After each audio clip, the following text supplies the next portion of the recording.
All right.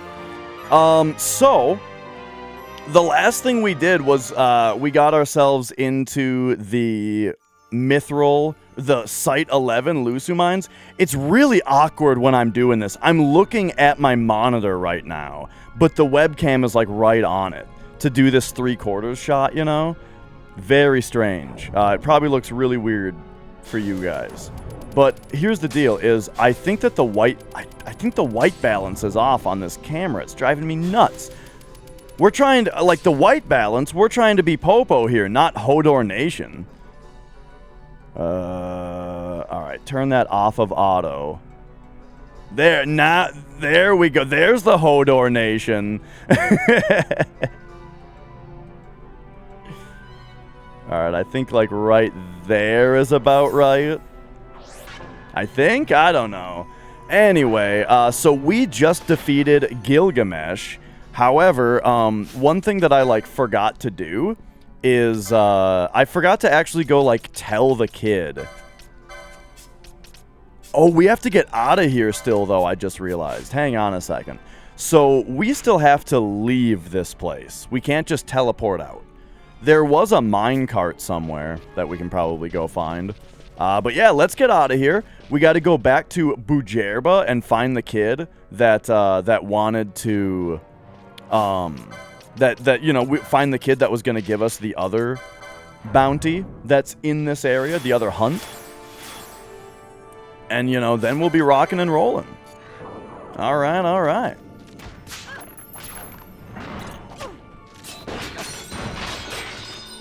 Whoa. And one very cool thing, check this out, that happened on the last day of this. Look at that. We got oh there it is. We got the Genji gear, Genji helm, Genji armor. So we have the full Genji set now, which I'm pretty pumped about. What's up, Sting?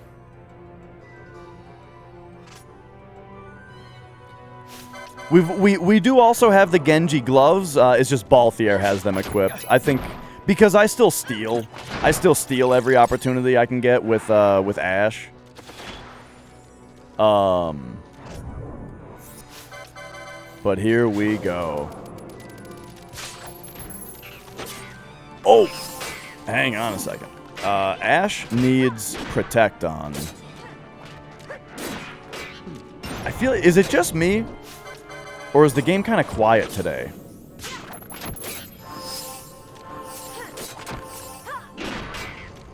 Oh yeah, when the Final Fantasy XII community gets a hold of me here, we're gonna have problems.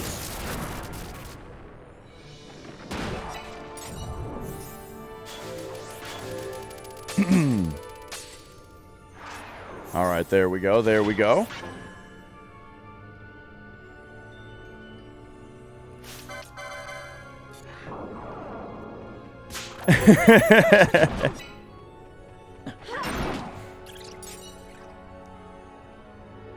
Who was it I was just watching about, well, I think it was Popo talking about how, like, he individually responds to every single chat message that comes into the chat, except the ones that are backseating. And it just drives him nuts. There are a couple, like, trolls you could do, right? Like, if someone tries to tell you what you can do, you can just, like, pretend that you're misunderstanding what they're saying and just do the wrong thing still, you know? Like, what? You mean this? This? And then they're, like, getting furious and explaining it harder. You mean this?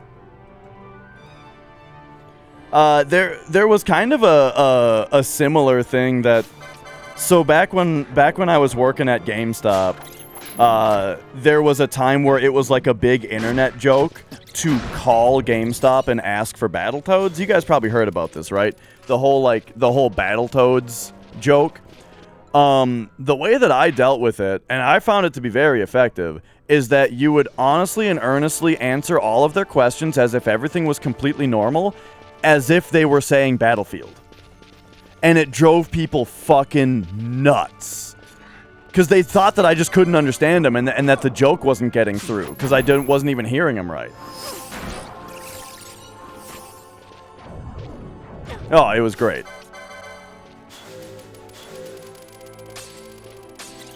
Because it's very effective because they don't think that the joke is working, and so they give up. You know, it gets them to not call back because they just didn't think that it worked.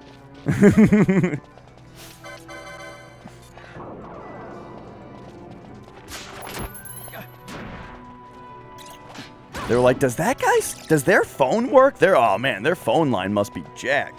Why won't I get enough headphone slack here? Keeps yanking on my... Okay, there we go. Yanking my dick. All right. Fran. Fran, you have the diamond armlet on, right? Hang on. We just got to make sure. Oh, man. Do you guys remember that game Homefront? Of course you don't. Nobody played Homefront. But, like, do you remember hearing about it? Was that Ubisoft?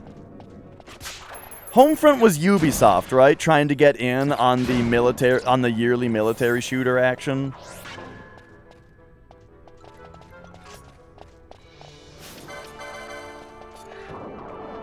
All right. What up, Luke? Luke, you're looking at him right now. Did you see how we did quad nines right there in damage? Quad nines.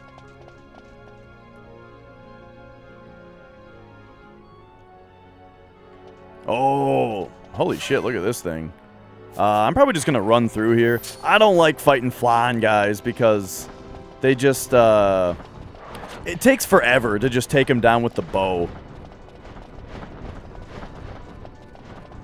So if they're flying, I'm just out of here.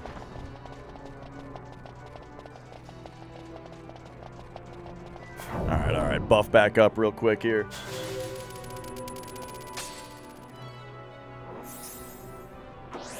Oh, yeah.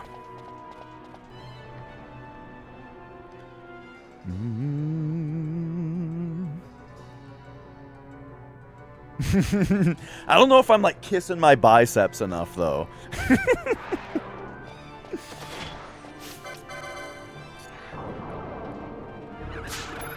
You know, you know what is a bummer about this, idea of this costume, though, is I was this close to buying a Popo shirt off of Amazon the other day, and if I had, I'd probably have it now.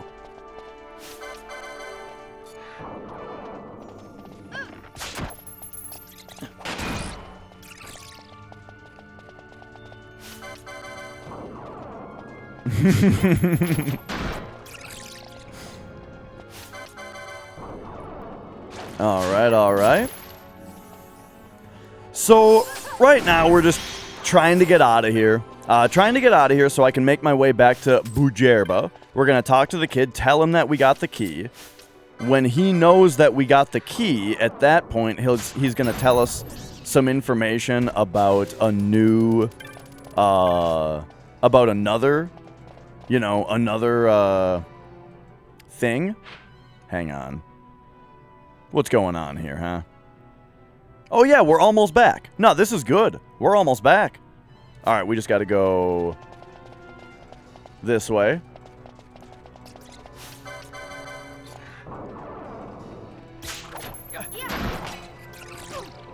Rocky Road was the trivia answer. Trivia answer? Hang on a second. Was there a trivia back here in chat? Did I miss it?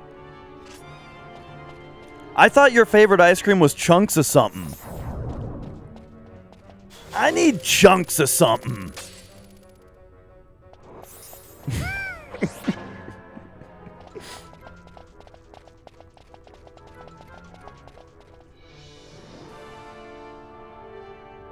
Right. Rocky Road. So chunks of something is a category of ice cream, the top of which is Rocky Road. Now, what even is Rocky Road, though? Like, real question. Rocky Road is like caramel pecans. Am I right about this so far? And chocolate?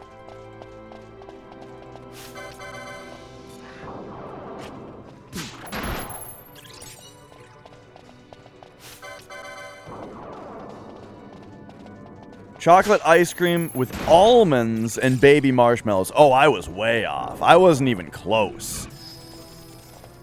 Oh yeah, I think caramel and pecans is like turtle. People call that, right? Like a turtle sundae or something. I think means caramel pecan.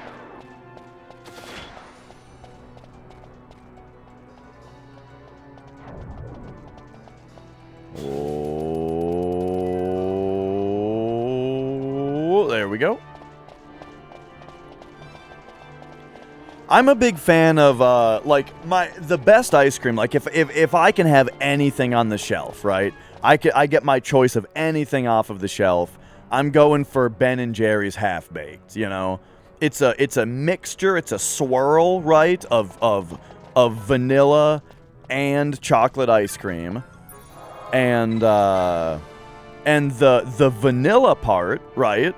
The vanilla part has chunks of cookie dough. And the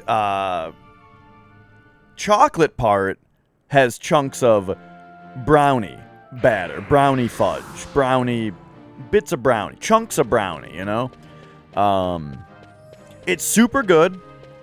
The only thing is that, yo, Fuzzy, the only thing is that when you get the half-baked, it's a very small amount of ice cream that you get, you know? You only get like two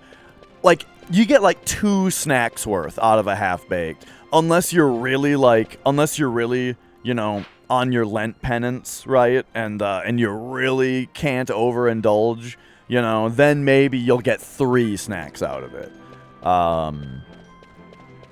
But you know, I would rather my ice cream be like, I'd rather just destroy the whole pint in one go and then have another pint later, right? But like with the expense versus how much you get with half-baked, you really just can't go that hard on it, you know? Right. Like, ideally the pint is in one sitting, but then you just feel terrible because it's the entire container, you know? It hits a little different when it's the entire container, your pint. And it costs you, you know, $6. Let me tell you more about the Raxus which you much faced. Diabolos is a Raxus of much notoriety here in Bujerba, known to all our people. Why? When we as children are naughty, who do our parents say will come to get us? No, not His Excellency the Marquis, but Diabolos. I feel like we went on this exact same quest earlier, but the name of the monster was different. He lives deep within the Lusu mines. Okay. Only children wearing hats were taken, and so from that day forth, no child in our city will wear one. Most curious, yes?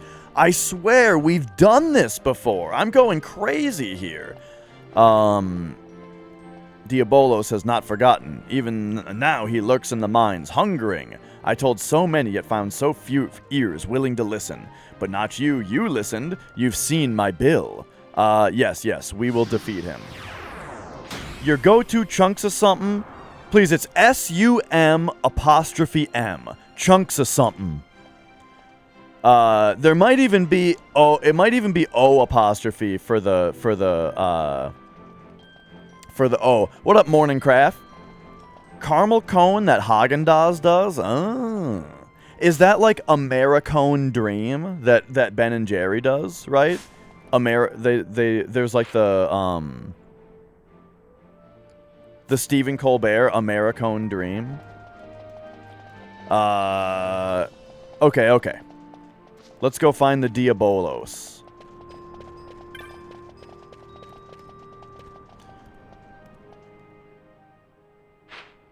I think we just, instead of going to the mines, yeah, I feel like it's faster to just go back to the Crystal here. Nah, I'm going through the mines though. It's more fun. FF12 PS1. Oh, did I forget to? Oh, whoops! I forgot to update the PS1 in the stream title. Good call there, Sozy. It's fixed.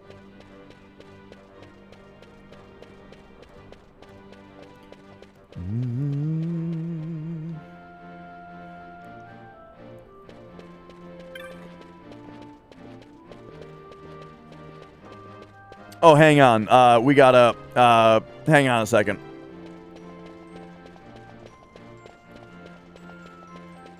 Alright, so...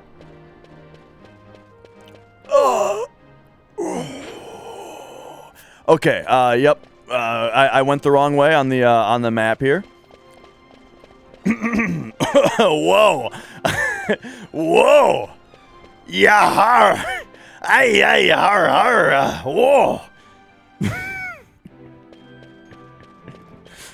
Dude, I really don't know where the idea could have possibly come from in the first place that you can't get a boner in space. Like, honestly, just even the notion, like, anywhere in the realm of, like, space boners being impossible is frankly ridiculous. I don't know how anyone could think that. Like, just imagine that you're in space. And what's... I don't know. I don't think that anything would be different. In fact, it would probably be easier. Right, exactly, Too Light. It would be so free, you know, your donger. It would be like, it would just be totally free, just floating around wherever it wants, you know? Who's to stop it? It's unstoppable.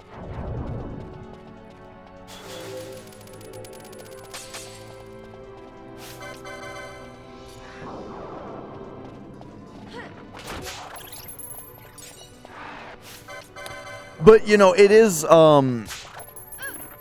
there is something to be said about, like, how much of an effect does gravity have on your heart's ability to pump it. You know what I mean?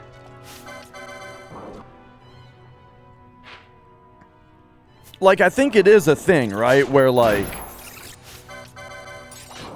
where your blood does, you know, overall rest a little bit lower in you when you're standing. And then when you lay down, it's a little bit better. But I feel like when you lay down, you're already distributing the difficulty of the blood pumping about the same amount, right? Like, very close to the same amount. I feel like if you couldn't get a boner in space, in 0G, then you also couldn't get one laying down. You know, by like by very similar logic.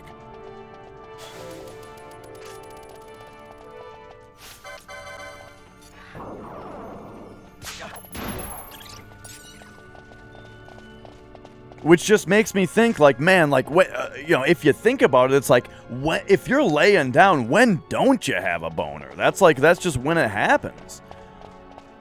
Every day that you wake up, you know?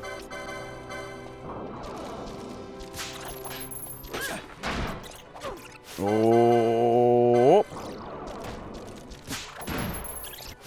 Like, if you're trying to tell me that you don't think that laying down makes it happen, then I would refer you to every day of your life that in which you're waking up.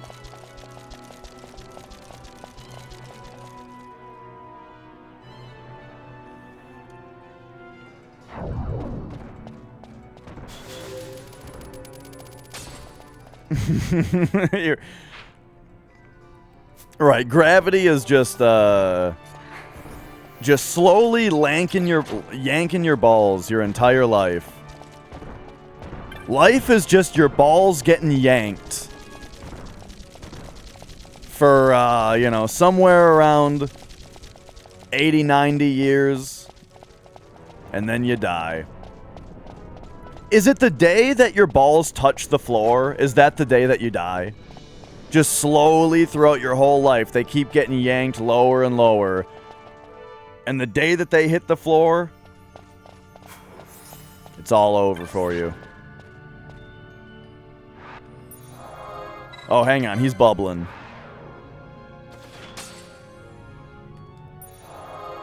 All right, I'm gonna hit a save here. Hit me with a save.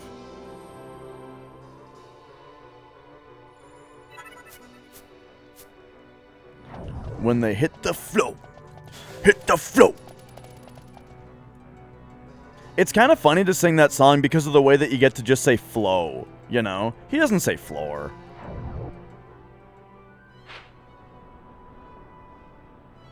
The funny thing is, like, that song kind of rips. Like, I feel like Drowning Pool maybe has, like, a little bit of a bad reputation for being, like, I don't know, are they new metal? I feel like Drowning Pool, at least from what I heard, not new metal. I feel like they were pretty heavy for a radio band, you know? I feel like Drowning Pool probably was a catalyst for a lot of people to get into metal, you know?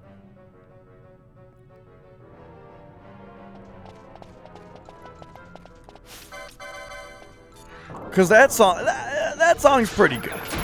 And then they've got that other song that's like, raise your hands, you're a sinner. I don't know if that one was on the radio, though. I think it was.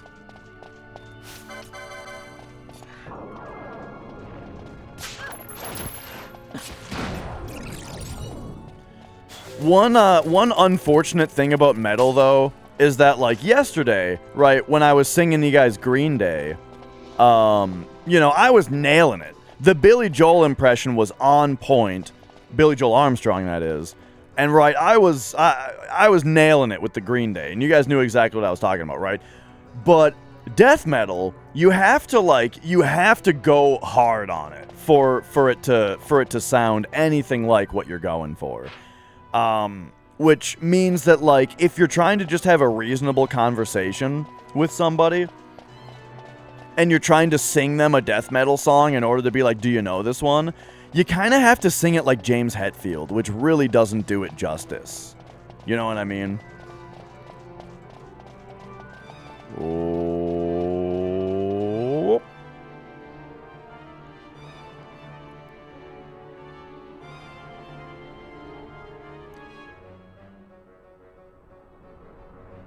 All right. Well, here we are, by the way, in site. Wait, this is site 11. Oh, shit. I might have just run past where the guy is. Well, I bet he's in here, because they just said he's deep, deep within the mines. So he's probably deeper than site 11. But it might have been a good idea to check. Are we going to get some regens going? Oh, I got to turn regen back on. I turned it off for the boss fight.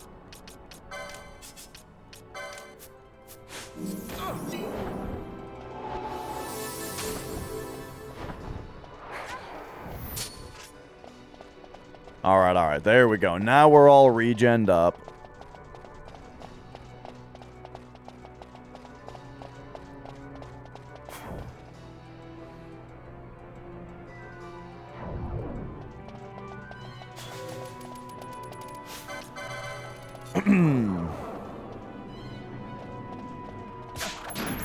Bobo, didn't you say that you had a big Metallica phase?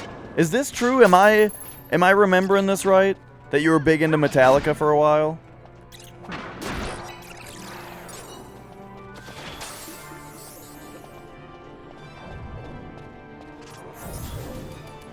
You know what's funny is I heard a new Nickelback song the other day. I didn't hear the whole thing, right? I just heard like parts of it because there was a YouTube video about it. And I thought it was Metallica for a minute. When I first heard it, I was like, this sounds like Metallica. And Chad? What's the guy's name from Nickelback? In the video, he looks like James Hetfield.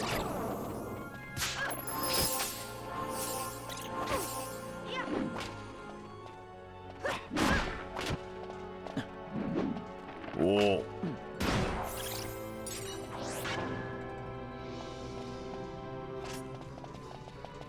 But it's funny because it's like, it's a song that definitely sounds like Nickelback is trying to go just a little bit heavier than they've done in the past.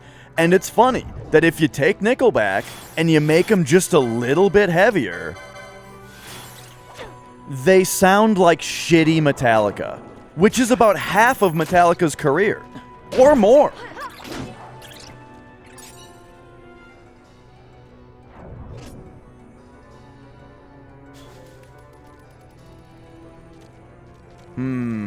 There is a chest back here. What up, Mons?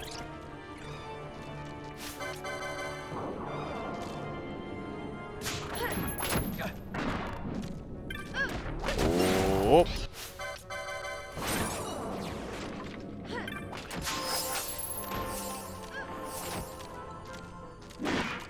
All right, get him.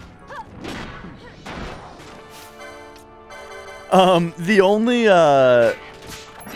Dimebag Darrell used to play with Nickelback. Wait, what? I've never heard about this.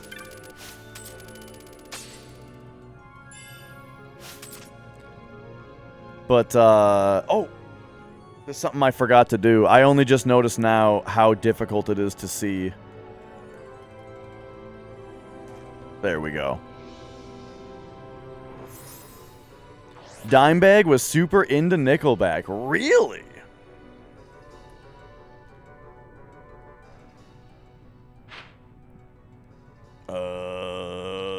Let's go this way.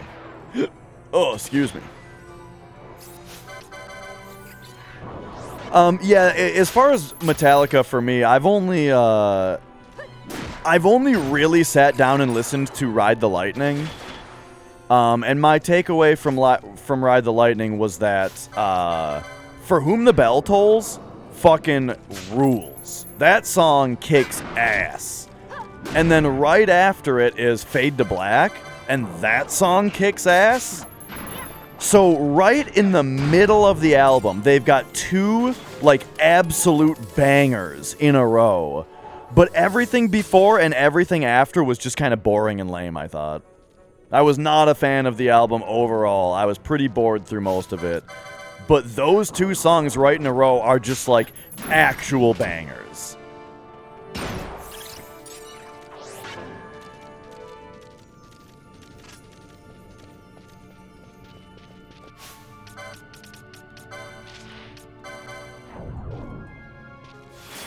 Alright, hit us with this.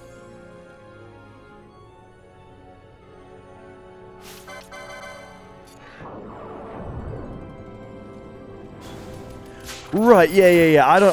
I don't think we're saying that Dimebag was a member of Metallica, but he may, Nickelback, but he may, you know, if you're Dimebag Darrell and you really like Nickelback, you can probably jam with Nickelback at some point. Probably jam with them. I don't know if their drummer's gonna be able to keep up, but you know. Can you imagine Nickelback doing like a cover of Cemetery Gates?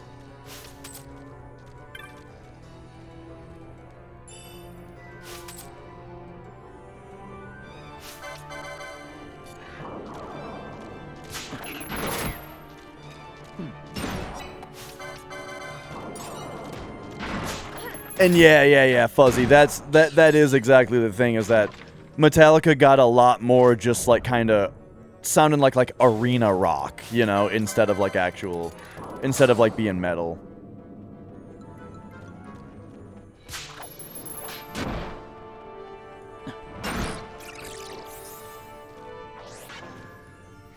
Nickelback did a song about his death. I did not know that either. I'm learning all kinds of shit about Nickelback today.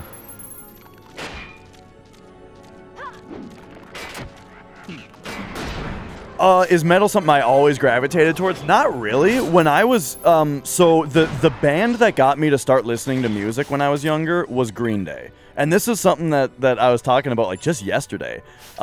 Green Day was the band that I heard and I was like, oh, I like this as a kid, you know? Yes. But then, my brother was really into metal. When I was younger, my brother, while I was listening to Green Day and Linkin Park, my brother was into like Slipknot and Mudvayne, Avenged Sevenfold's first couple albums, you know, and I never liked it. Whenever I heard harsh vocals, I thought that they were really dumb and stupid sounding. So I hated harsh vocals, didn't like metal because of that. Until I heard Avenged Sevenfold's song Turn the Other Way, where they've got that one guitar riff in it. And I can't play it because you know, the VOD will get muted. But I wonder if there's like a 8-bit cover of it or something. Has somebody ever done like a 8-bit version of Avenged Sevenfold's Turn the Other Way that we can put on here? I don't think this is it. Please don't fuck with me. Okay, no, that's not it at all. Okay, Turn the Other Way, 8-bit, very much was not what I was looking for. Anyway, it has that, you know, it's got that, it's got that guitar riff at the end that's like, down, down, do do do do do do do do do do do do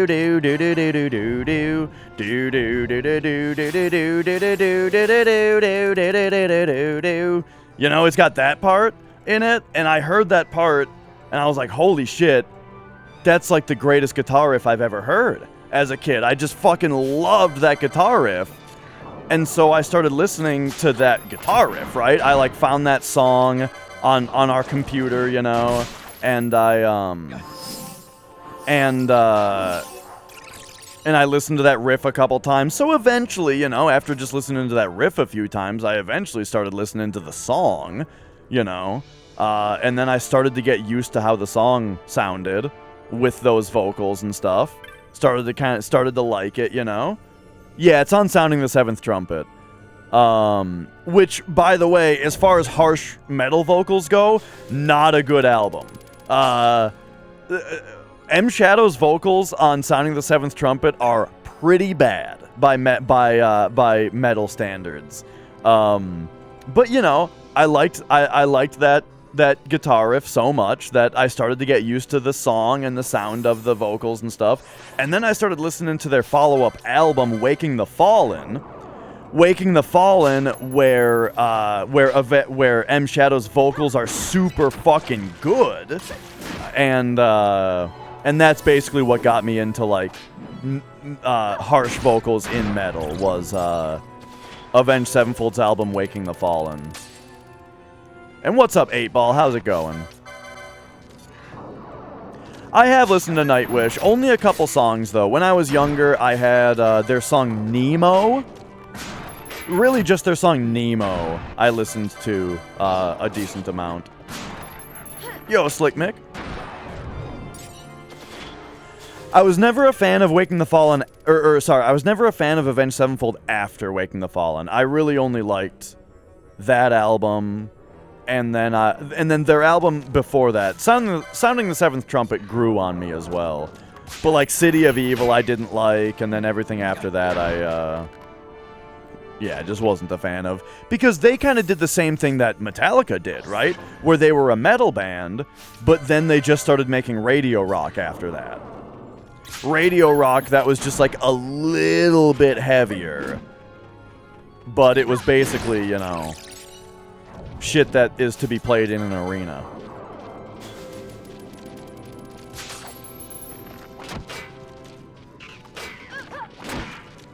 And then the band Death is the band that got me into, like, death metal, you know? Because there, you know, I listened to plenty of stuff that, you know, to some stuff that had some harsh vocals and stuff.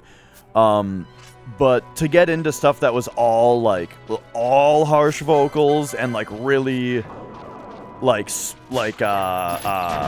more brutal vocals and stuff, you know, Death was my introduction to that, I think. Because before that, you know, the thing that Avenged Sevenfold kind of turned me to was stuff like soil work, you know. Soil work is sweet. Or stuff that just mixed harsh vocals into singing a lot, like Tub Ring, CKY, Dog Fashion Disco, you know, bands like that, you know, to a degree like Faith No More, right? Yeah, Faith No More, totally. You know, stuff like that where it was like the harsh vocals were mixed in, you know, and I liked it. In Flames, right? I enjoyed how they did like a mixture of clean and harsh vocals and stuff too. So all of that kind of stuff is what I got into. But then yeah, when I heard The Sound of Perseverance by Death, you know, that just blew my mind, and then I went like all into death metal at that point.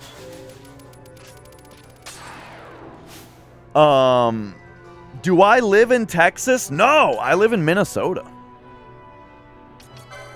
Can't you tell by my outrageous Minnesotan accent? This can of pop I have next to me. Nicole made hot dish the other night.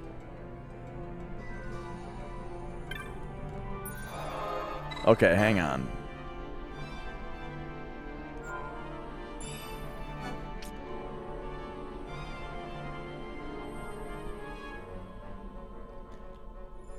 Bum bum ba da dum. All right, here we go. Let's see. I mean, he wouldn't just be in the same room that Gilgamesh was in, would he be?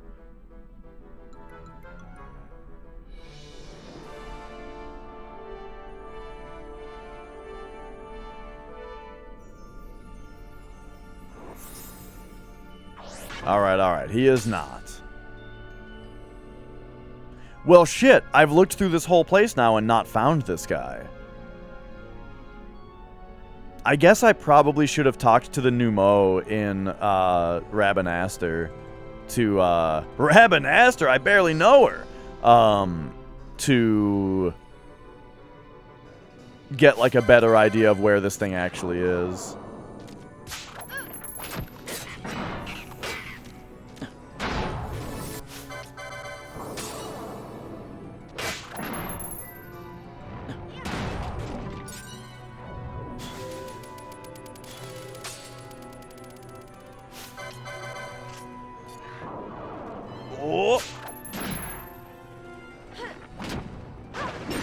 Okay.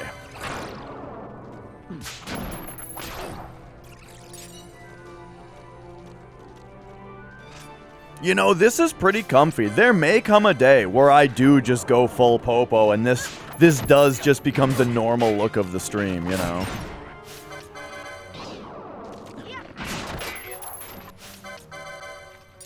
Kind of the same, you know, the same growth that every streamer goes through, you know. Where the camera just gets bigger and bigger as time goes on.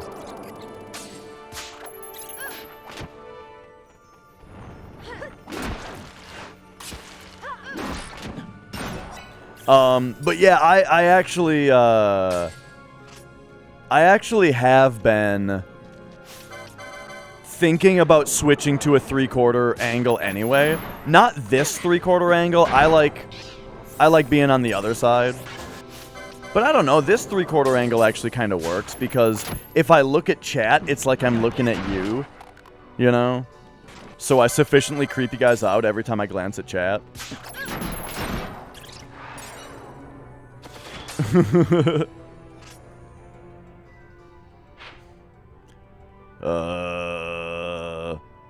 Did I search all of this? All of this? Yes. Oh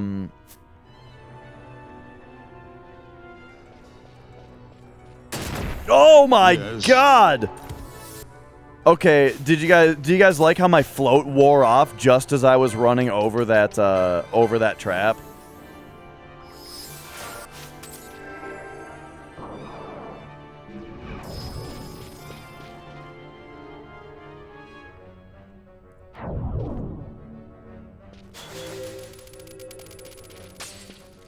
All right, all right. But yeah, I have been thinking about going for the 3/4 angle.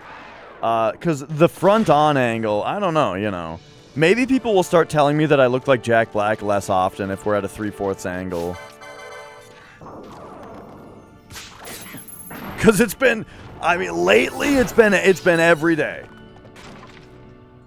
We've reached actually not even a joke anymore. It's every day.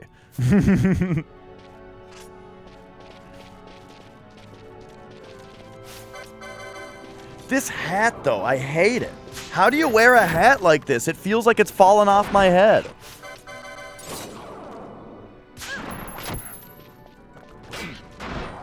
We gotta get the locks out here too a little bit better. There we go. Oh no! Hang on. We gotta get a remedy going for this stop here.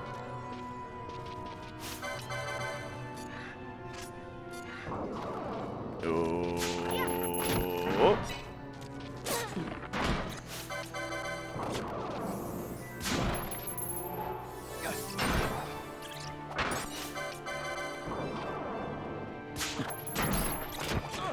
There's only one person that I know, like, there's only one, like, streamer that I know of that's an ambassador. And they're a very good streamer. One of the best streamers I've seen on the site.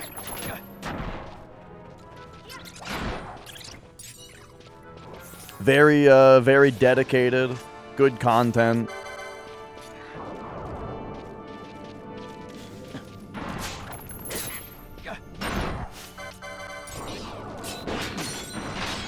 Oh.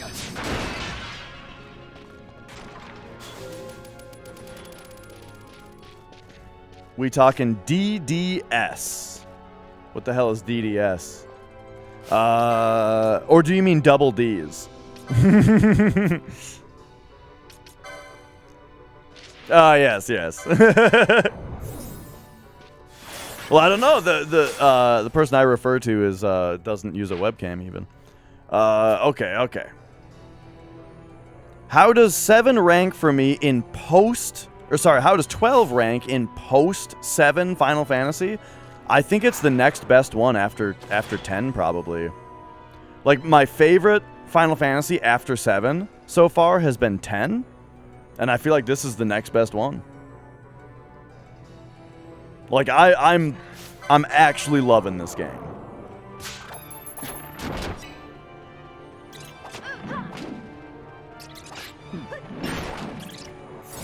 All right, there we go.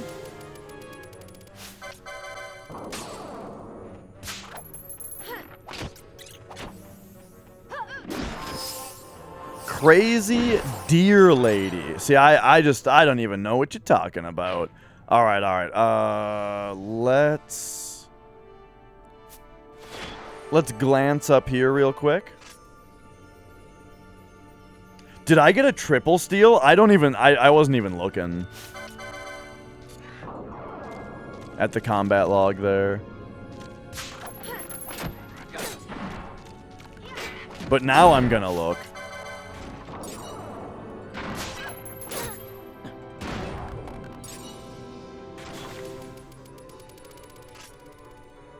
Da-da-dun, da-da-dun.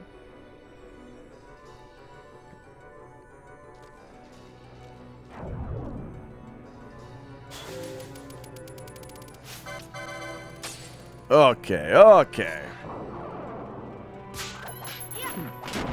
Spiral Incisor Teleport Stone. You're telling me I got 3 things from 1 steal? I'm honestly incredulous. Unless, like, you're including the bag that drops.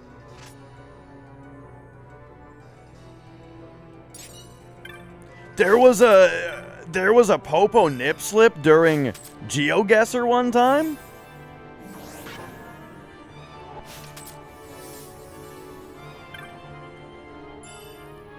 Was it during a bikini change redemption?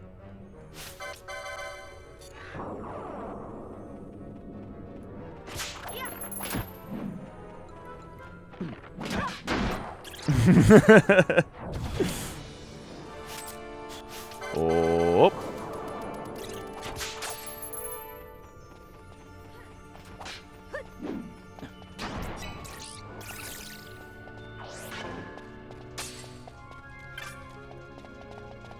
Okay, so we're back here now. I guess we just run across once again. Still just looking for this Diabolos.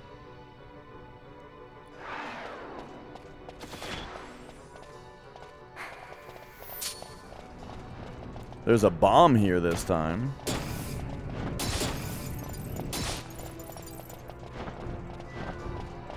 Hopefully we don't have to, like, take out the monsters out here. I just still don't have the telekinesis technique. And so it makes, like, I really want that in order to, you know, not be so annoyed fighting flying guys. Even Balthier could use it, I just realized. Because everybody's maxed out on their shit.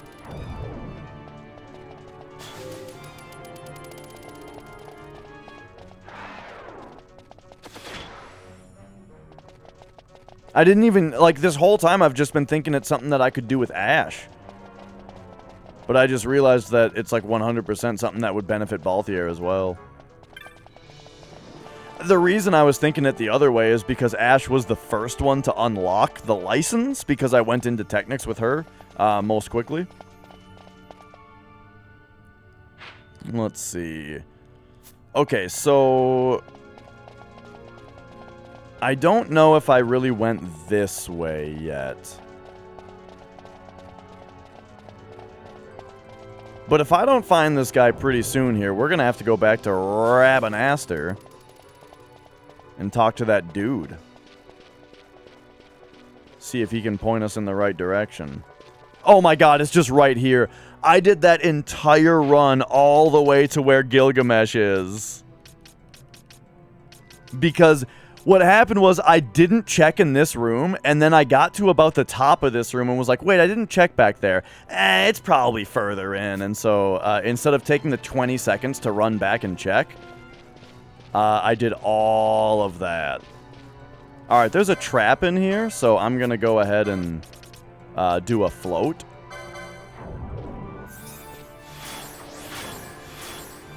Alright, and then I'm also gonna lead this fight with a Dispel.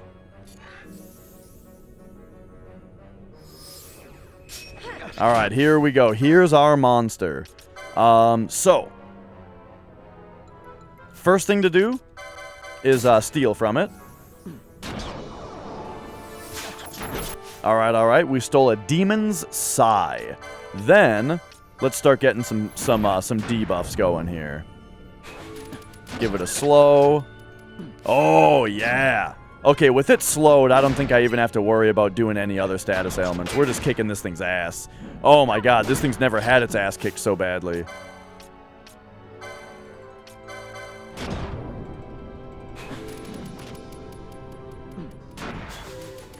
Oh, geez, it took so... Oh, because it slowed. That's why it took so long to cast haste.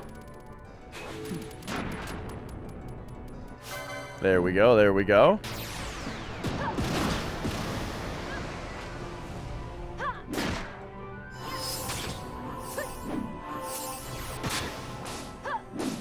Oh, okay, he's... Alright, he's immune to physical.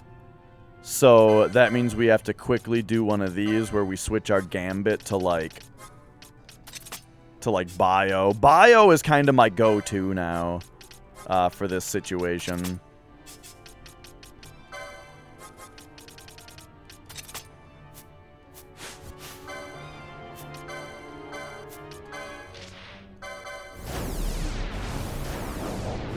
Uh-oh. Confuse is an issue. Please, Isunaga, as quickly as possible. Oh, wow, that just laid out my entire party. Look at this thing. This always happens in this game. This motherfucker's got 1% of his HP left, and it just takes out the whole party.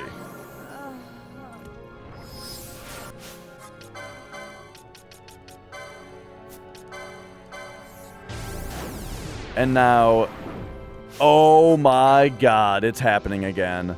Okay, hang on a second. You have to Isuna Ash.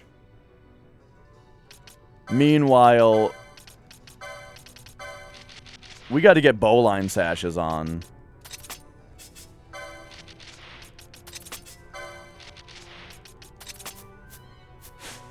We gotta stop getting confused. Okay, so now raise Balthier. Nice fucking 7-hit combo. Holy shit. Why is this game like this, where it's like anytime you get an enemy to 1% health, all of a sudden they just start kicking the shit out of your party? It happens every time. It's insane. Fran's about to die, for sure. But, like, you can do your best here to, like, raise up... Oh, nope, she's dead. And now Balthier has, no HP. How about you try to X-Potion yourself, buddy? Oh, no, you had to take your fucking sword out first because for some reason you don't have your sword out? God damn it. All right.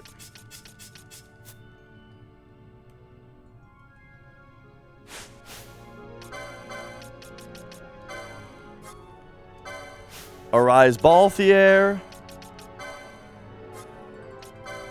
Arise Fran. Arise Ash. We'll see who gets their spell off. Okay, 2 of them went off.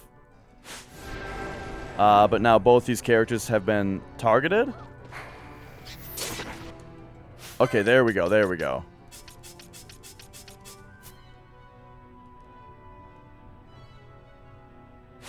Okay, and we are now immune. We are now immune to confuse. So we can arise. Fran can start casting Kiraja, while Balthier casts Protectga.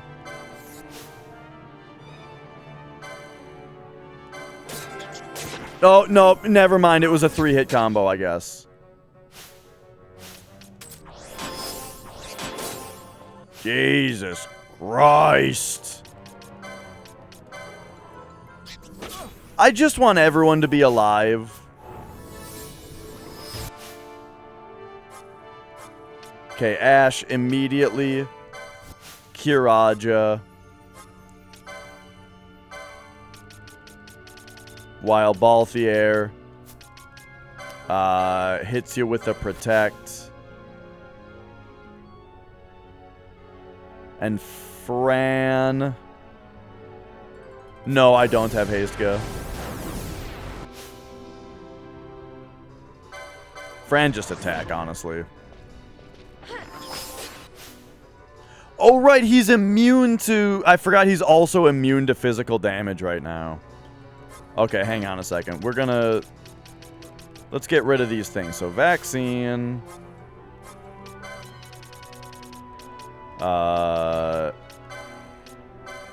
Vaccine. Kiraja. Alright, this is our next move here.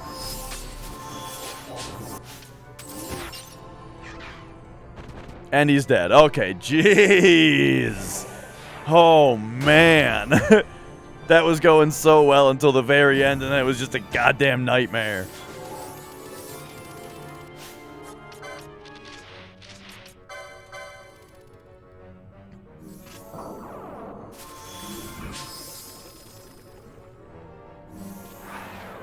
Okay.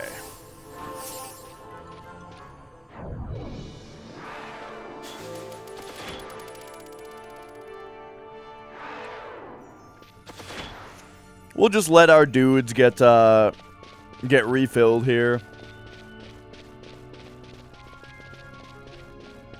And off we go.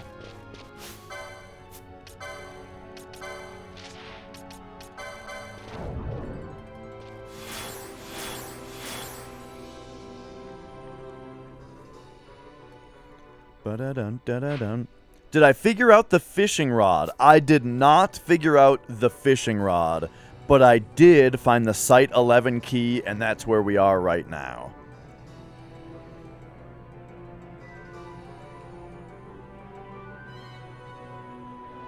Yeah, enraged stuff is pretty common. It's just funny how effective it is all.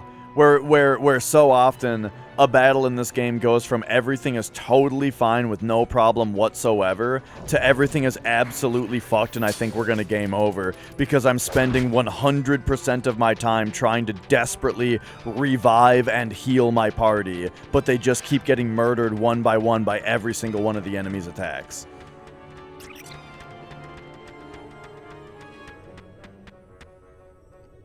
Just on a dime, you know? and don't get me wrong, I'm not complaining. It's just an observation. It's funny.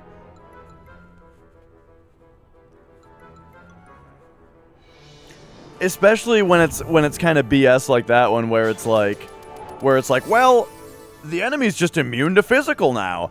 Well, one thing that is like an actual slight complaint about this game is that they very often use the mechanic of the enemy being completely invulnerable to either physical or magic or both, right? They use that mechanic very frequently. So frequently, in fact, that it really needs to be a named buff or something. It really needs to have... It needs to have an icon. It needs to have something. Because the only way to keep up with it in the game right now is to be looking at the combat log. It'll warn you. It'll tell for a fraction of a second. It'll say it on the screen that they're now immune to something. Bujerba. Yeah, this is where we go. And like, it's fine that it doesn't have that. I'm just saying it should.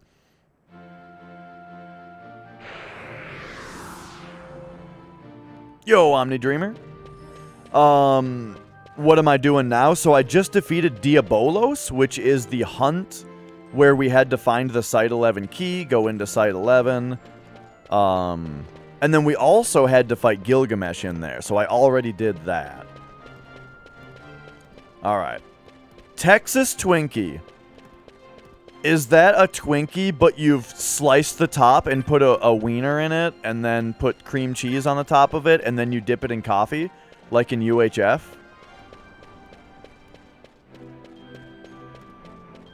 Or does he dip it in milk?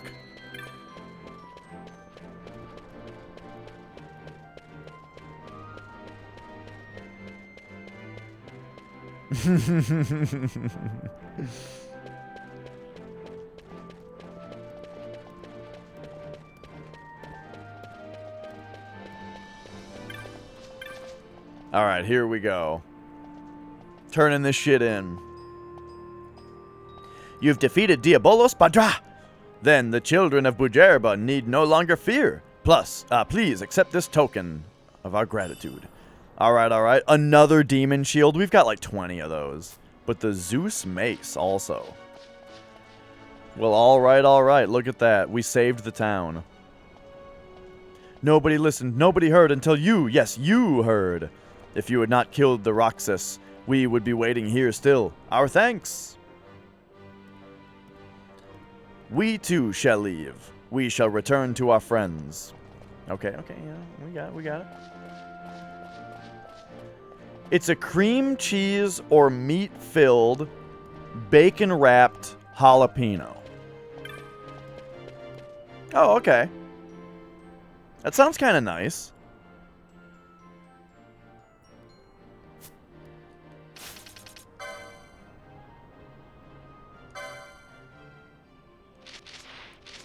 Alright, so we've now completed all this.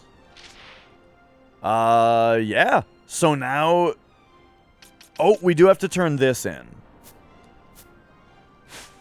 Okay, great.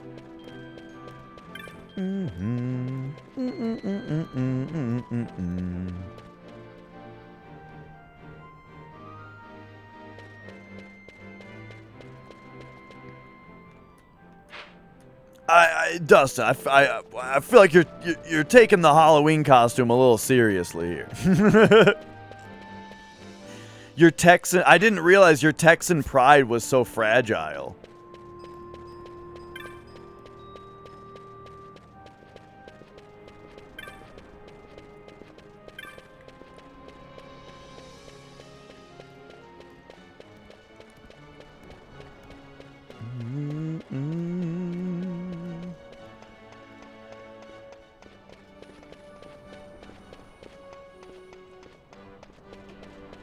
Oh, let's go.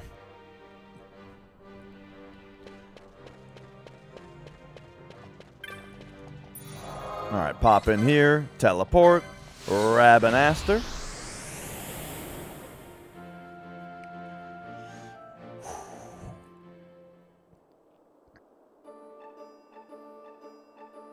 I think I'm the greatest Final Fantasy XII player there's ever been.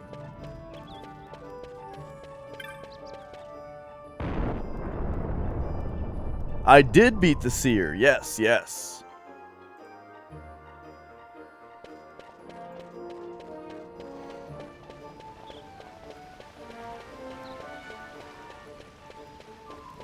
Bum bum ba ba da da dun da da da da dun.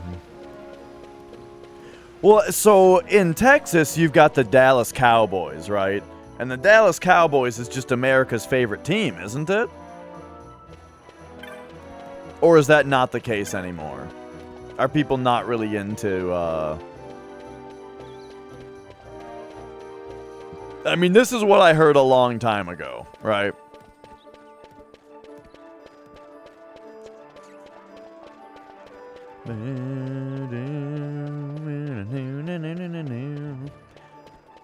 Eight Ball is big into billiards, if you couldn't guess.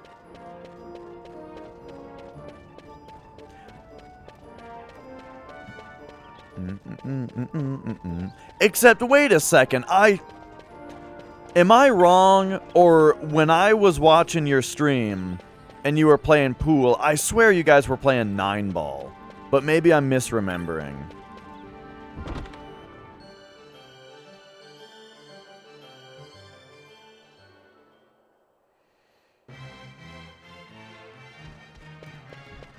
Alright, here we go. Let's turn this shit in. How fast you hunt, Kupo? You defeated Gilgamesh? Amazing, Kupo. You've done the clan proud. Surely our nameless swordsman who Gilgamesh defeated can breathe a sigh of relief knowing his honor has been avenged, Kupo. Here's your bounty, Kupo. Well done. Oh, we do get a sword! Holy shit, we do get a sword for having for having defeated Gilgamesh. Holy shit. We got the Masamune? Yo. It is kind of funny, though. It is kind of funny to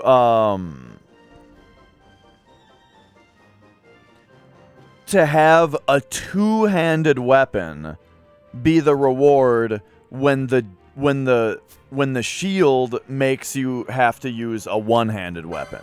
You know what I mean? I'm gonna use it for a minute though, just for the cool factor.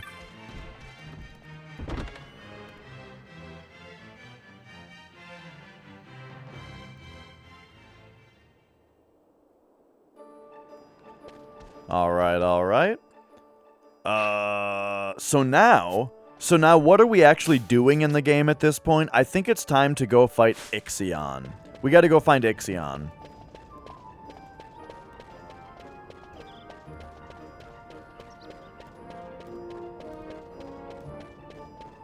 And we're like almost done with hunts here. Apparently, this is the fashionable attire. You want airbrushed abs that are airbrushed too high on your body so they look really extra silly, and a tiny little vest.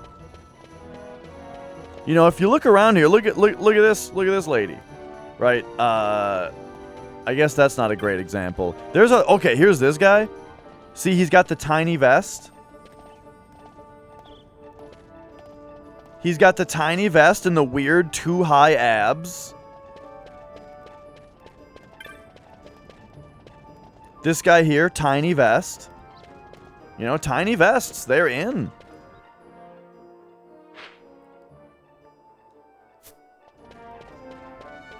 Alright, 150 hours, and I still have to look at the map to remember where the Sand Sea is.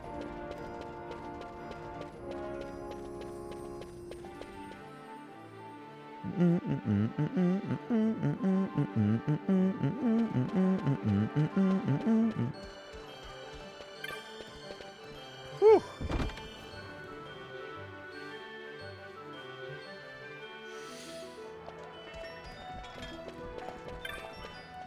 Alright, alright. You have already dispatched all of the marks described on the board. Alright. So yeah, there's just these 2 hunts left.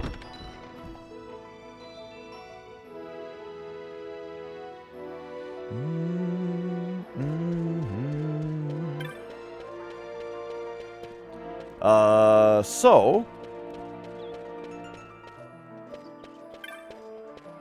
Give me a second here. I gotta see. I gotta see if telekinesis is for sale. Maybe doing the hunts. You know, unlocked it or something. Nope. Oh, I also gotta sell some shit, though. It's been a long time since I've sold all this stuff. Alright, here we go. The Demon's Sigh. A brooch so exquisite, even demons are said to sigh at its beauty and come to steal it. After which another sigh can be heard, that of the brooch's former owner.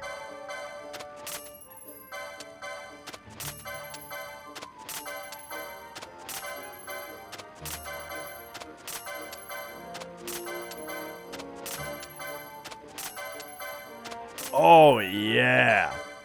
All right, we've broken 1 million Jill in the game now.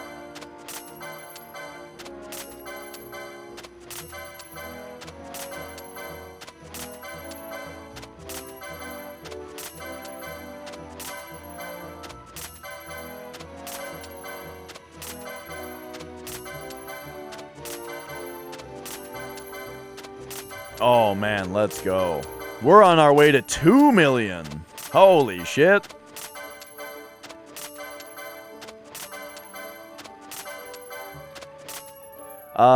Water stone. I feel like those are the ones that I usually keep.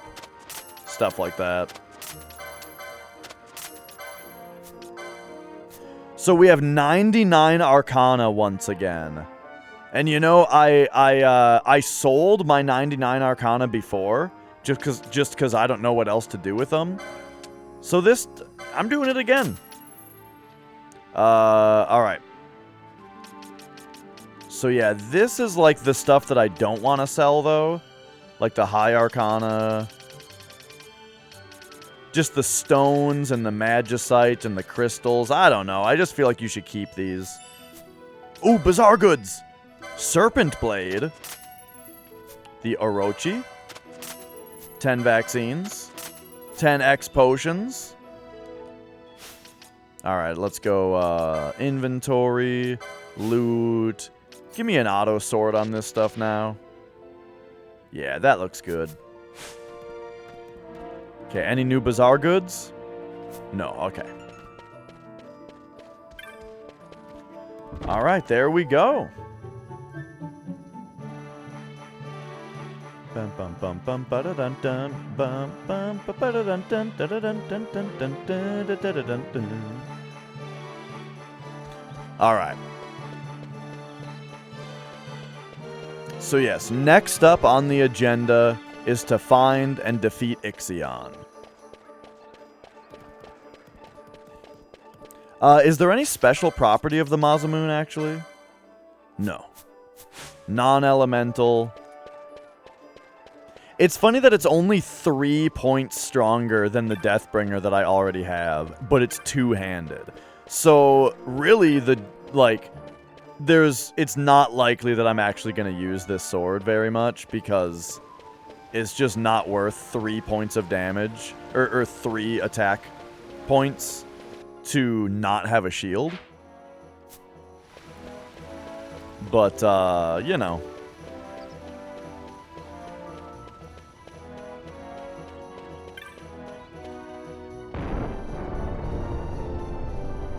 We'll have a look and see, like, how much damage we're dealing with it.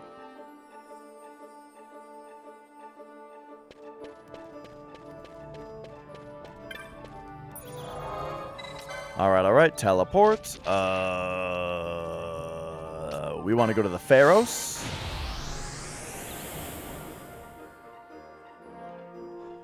And so I can only imagine we have to go down.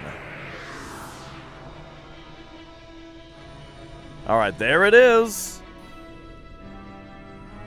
Whoa, it looks pretty cool with that, like, red zigzag down it. Yo.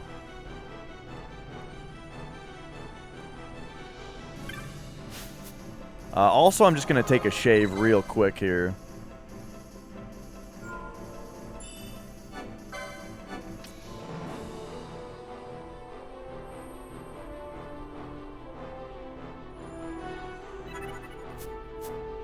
Alright.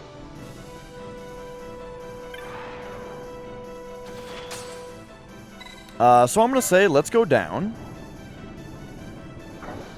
And let's take a look at these places here.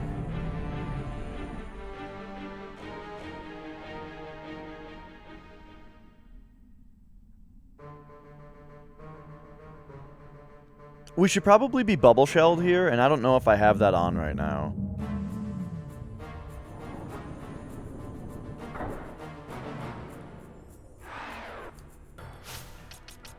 Oh, bubble's on. Okay, gambits. Whoops. There we go. Panglacial Worm. Why, thank you for resubscribing. Oh, hang on. We've got a bunch of rebuffing to do. Okay, here we go. Aren't there supposed to be like 1,000,000 frogs coming after me right now? What's going on?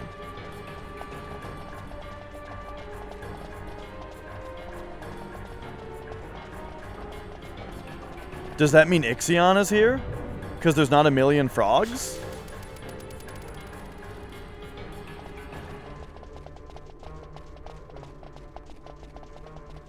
I'm kind of psyched out right now because of this.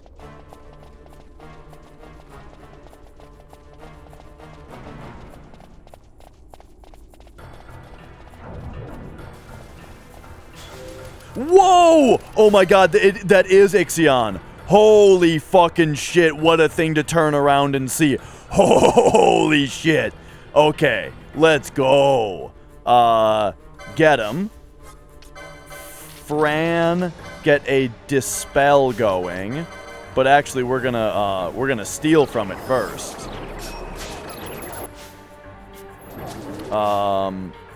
We did get sleeps going. So let's go alarm clock on Fran here, if you will.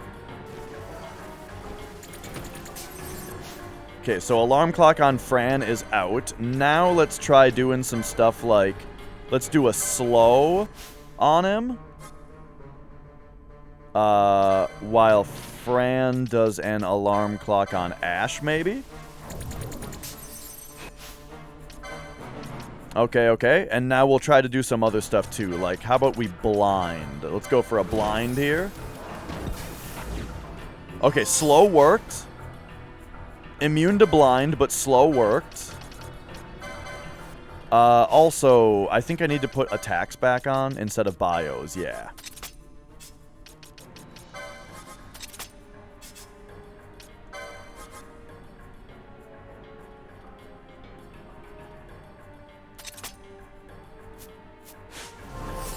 Are you that it's Odin's horse?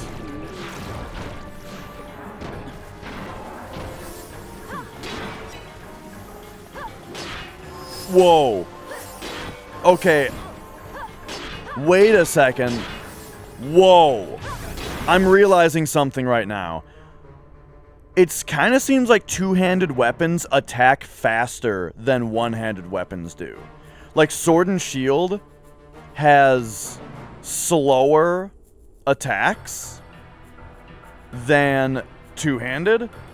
Like, also, I've not appreciated this about this game yet, but like, look at the freeze frame. This is actually really cool for PS2. Like, I haven't mentioned this in the game yet, but isn't this like super fucking dope for PS2 to be able to like freeze frame like this?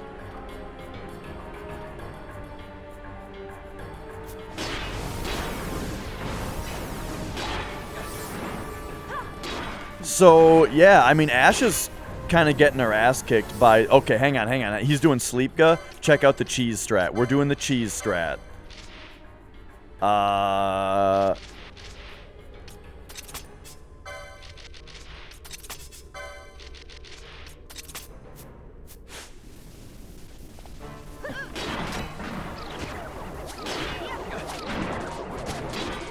Okay, there we go. And now... back to Genji gloves, diamond, and thieves cuffs.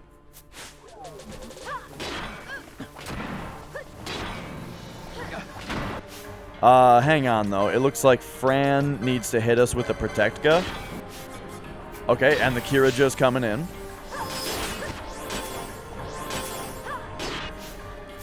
Alright, nice. And now, I'm not sure if our shells are... Yeah, our shells are gone as well. So here comes the Thundaga. Okay, the Ixion is in its enrage phase now, so we're gonna go Bravery on Ash. Yeah, I feel like Ash is like crushing it with damage right now. No, honestly, I don't care about this Ixion thing. Sorry, don't recognize Ixion. It's casting thunder. I'm more interested in fighting it right now. Don't know. Nope, don't recognize it.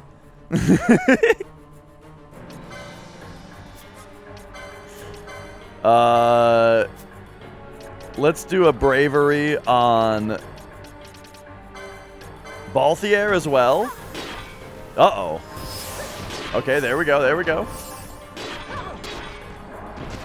Final Fantasy X. Bro, I played through Final Fantasy X once. And I really, really liked it. But that was it. Played through it once. Really liked it. Okay, Balthier, you're gonna have to, probably... Actually, you know what? You're gonna have to just cure Aja, like, right away. And then Fran...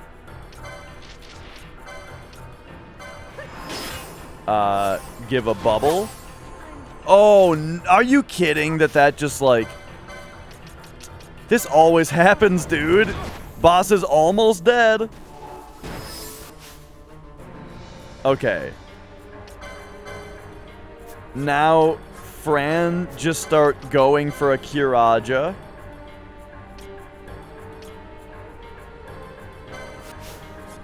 While Ash bubbles herself.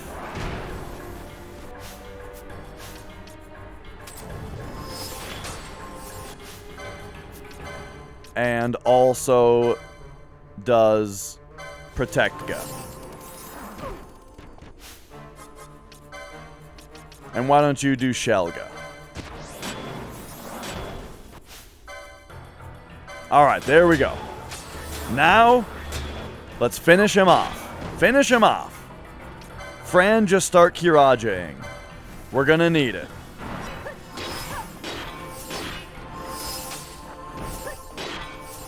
Oh.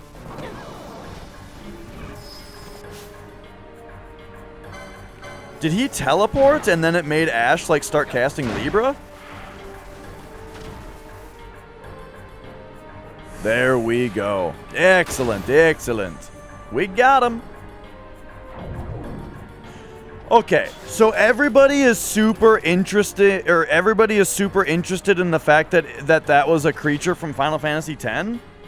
The thing is, like, there's so much stuff in these games that gets reused, you know? Tons of stuff in these games you see from one game to the next. So, you know, I don't know. You know what that boss looked like to me? It looked like a Final Fantasy boss. It just looked like a Final Fantasy creature. That's it.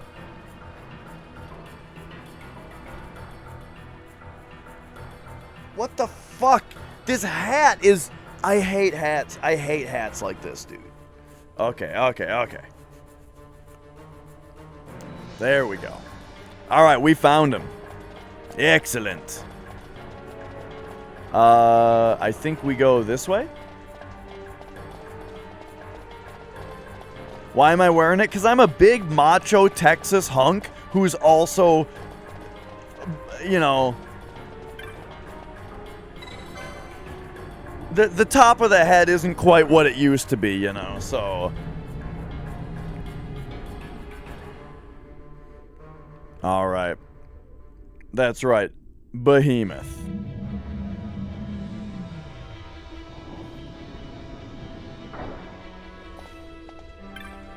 So, I very much enjoyed using the Masamune on that fight.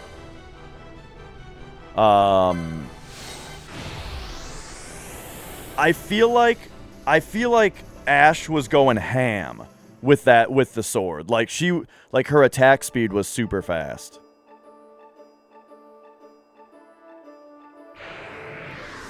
So I'm feeling like even though the power level, like the attack power number was about the same as what she had before, this one just does way more damage.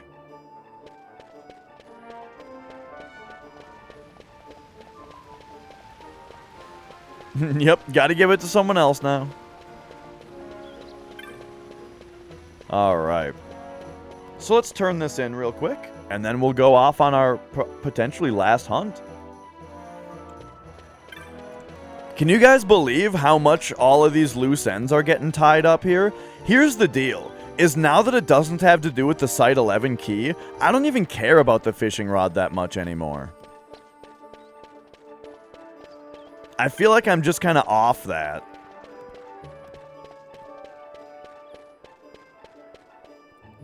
I was really only obsessing over the fishing rod because I thought that it would get me the key. But I found the key.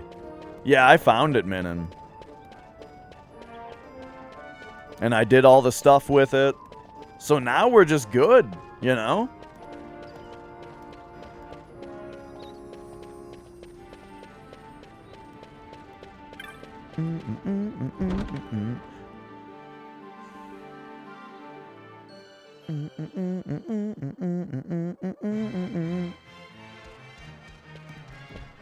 That guy just needs to learn to take some initiative over his own life.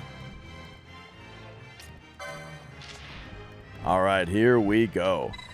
Oh, we don't turn it into Mont Blanc, actually. They are in Balfenheim Port. Okay. What if it leads to the best weapon in the game? I don't think I even need it. Also, we just got the Masamune, which is awesome. And Balthier has Excalibur. I feel like we're pretty set. We already have the coolest weapon in the game. Wait, question marks. There's a sign for Clan Senchirio, but only clan members would know it as such. Oh, okay. So it's a gang sign. Gotcha.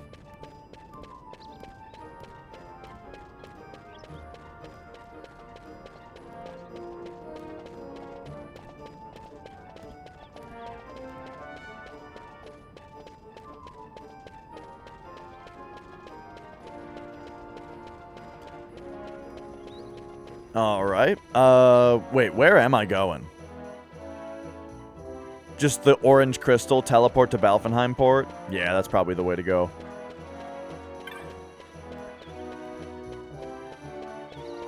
Alright, alright. As far as, like, if we are talking about other loose ends in the game, like we want to figure out everything else, you know, we'd be talking about the fishing rod. I gotta find who wants that dragon scale, and then I need to find the rest of the cluckatrices. I gotta find the rest of those bastards, you know? Get them all back to Giza Plains.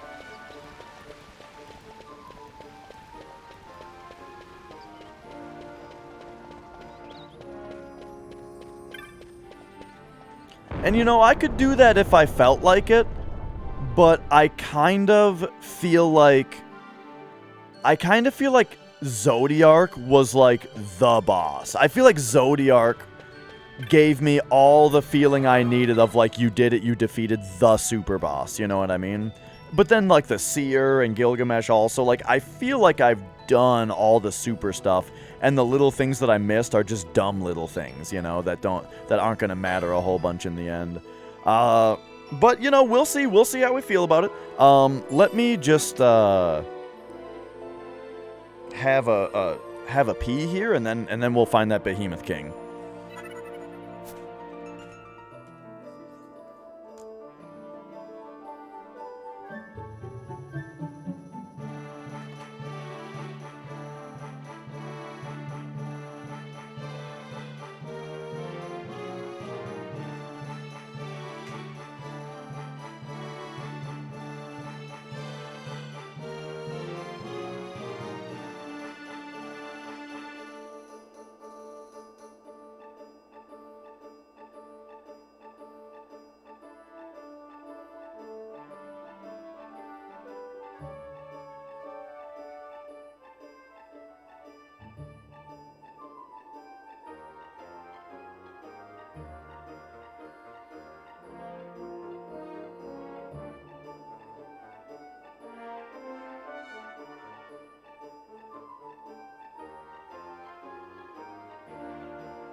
Okay.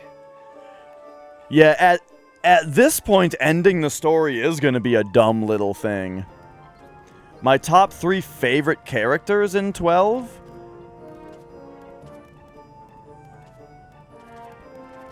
I mean, I liked Dr. Sid quite a bit, because he just had a lot of passion.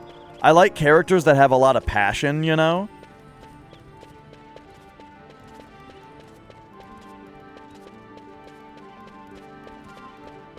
I think Larsa's a pretty interesting character.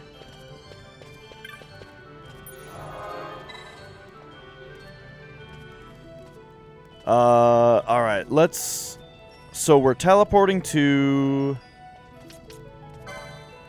Hang on. We gotta take a look at this stuff. Whoops. Boop. Primer.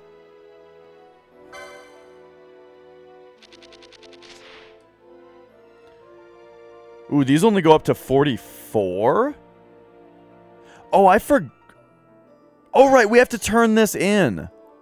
Oh, what am I doing? Okay. We gotta go to Balfenheim Port. Right, that's where I was going. I had to pee, and so, like, I just totally forgot what I was doing. I'm blurred. Here, let me make this camera stop autofocusing. Because, yeah, the autofocus is killing me here.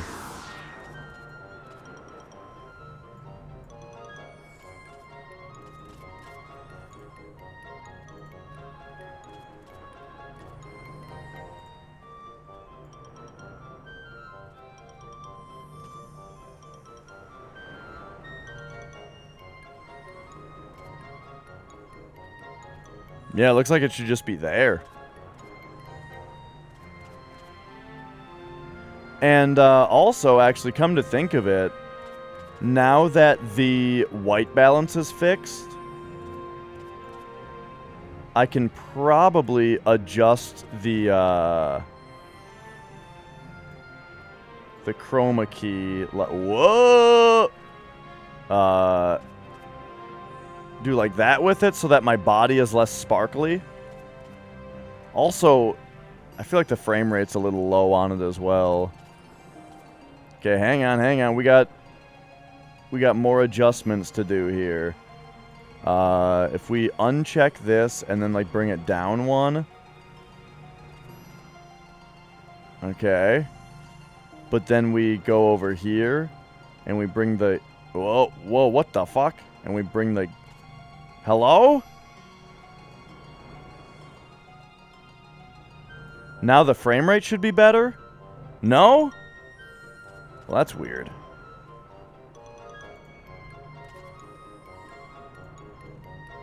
Well, oh well, that'll be good. That's good enough. Okay.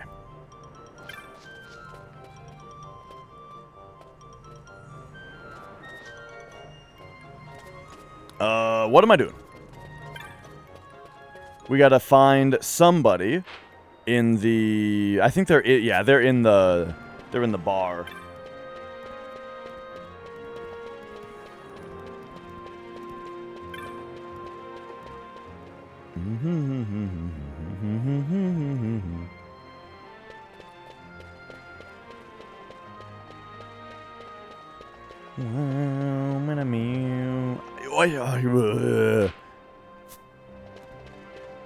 I always get self-conscious in games about how I have to look at the map every 5 seconds.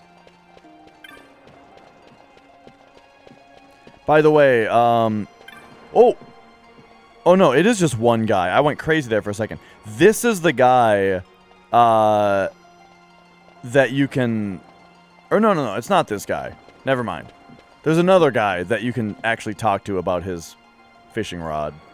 You can talk to the guy about his rod, you know, and, he basically says he can't have it. It's a master craft.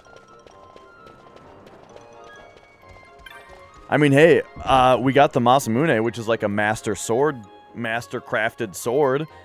Maybe he'll trade it, you know? I think it was this lady, right? Yeah, the white-cap wench. I can sleep again. You must have slain Ixion. I learned of another who suffered from Ixion's curse. He was so grateful to be free of it, he gave me a treasured family sword. Fine though it be, I've no use for the sword. I'm glad enough to be able to rest once more. You should take it. I'm sure you can put it to better use than I ever could. The Ragnarok? Oh yeah? Oh, hi Mia.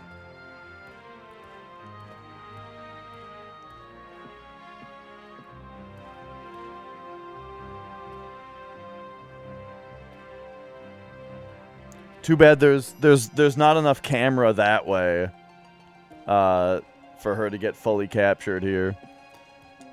Okay, the Ragnarok, you say? I mean, no way it's as good as Excalibur. Yeah, two-handed, on-hit immobilize, interesting. 109 attack power. So it is better. Vanilla Death Shots! The cat made you jump. Vanilla Death Shots, why thank you so much for resubscribing. Great to have you here.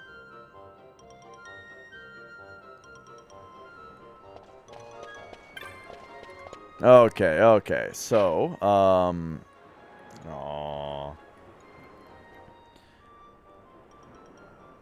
what are we looking at here now? Back to the orange crystal. Well, actually, maybe we can just trade the Ragnarok for the fishing rod, so that we can give the fishing rod away.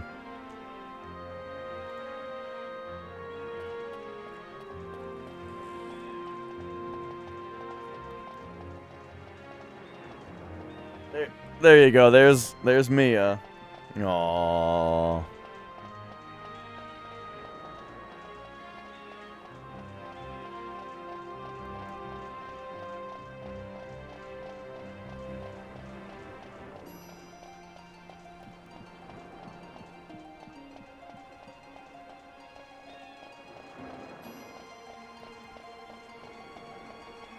She's purring up a little storm here, too.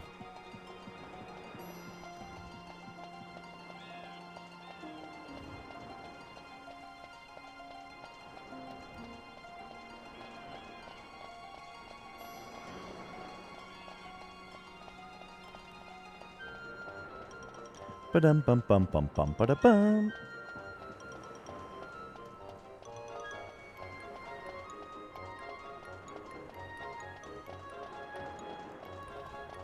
All right, all right.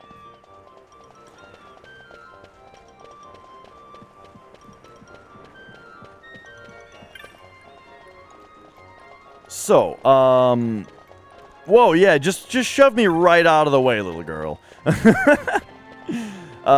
So anyway, what I was talking about before.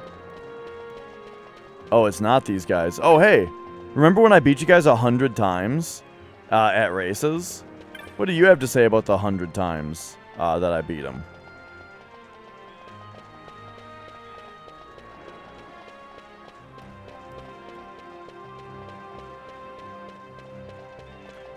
Anyway, I'm not, now I'm not seeing the guy who was fishing.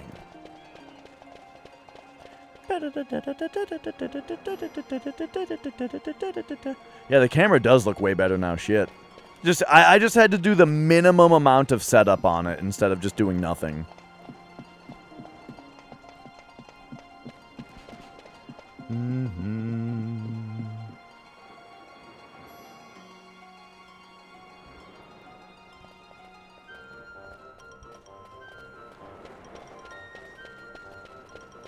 It is kind of weird to have this microphone, like, where, like, I've got, like, usually I have to adjust my microphone every 20 seconds. It's just kind of a thing that keeps me regular, you know? But right now I can't, oh.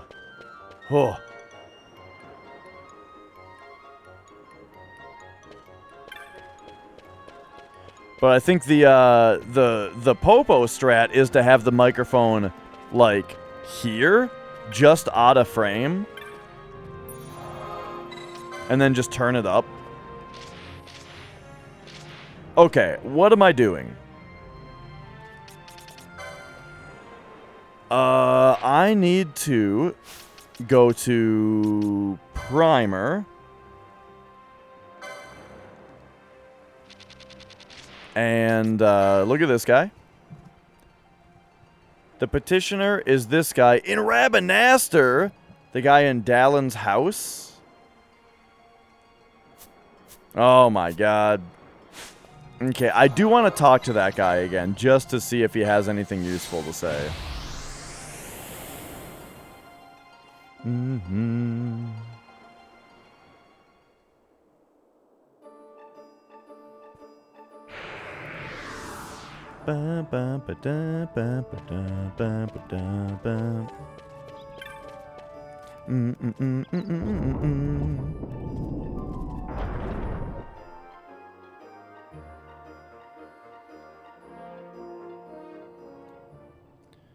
Mia is, whoops, being a little sweetie down here. Look at her.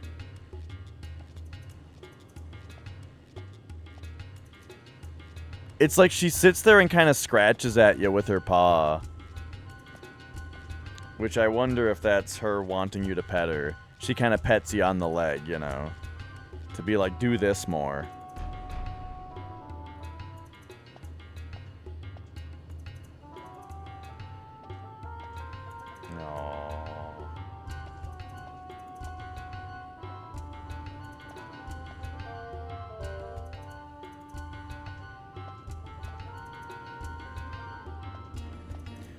She might go to sleep. I think it's around the time of day, though, where she's getting a little hungry. And so she's sort of just trying to get my attention and keep it so that I'll eventually feed her. Look, I don't know if you guys can see how much hair of hers is getting on me.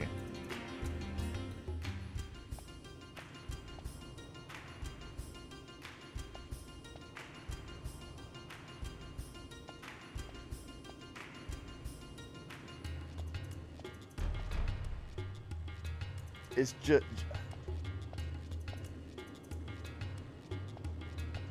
Mia, I thought you're supposed to be putting on a winter coat.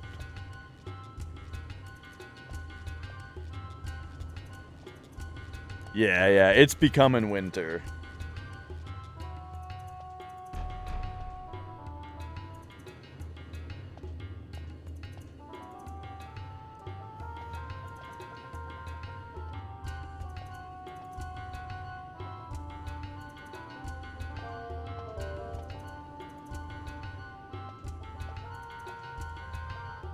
Oh, man. Oh, wrong scene.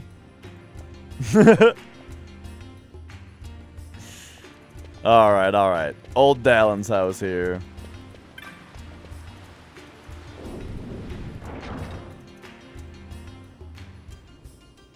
Aw, she's so sweet. Okay. This guy. Here we go. The legend of the Behemoth King holds that it was sent to watch over its lesser brothers. And I want to find out whether the legend is true. If you can find this snow-covered plain in a mysterious wood, then it's just a matter of luring the beast out. Maybe, if you were to do the unthinkable to the beasts in the Behemoth King is said to watch over, well, I'll leave the rest to your imagination. Didn't I already try poaching a behemoth instead of just killing? Do the unthinkable. I believe I already tried poaching one. But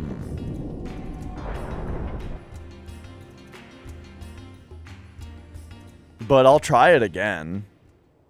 But I'm pretty sure I already did that. But I mean, it's like, it's totally the most reasonable guess. So I will indeed try it again. So bring me to Gearvegan.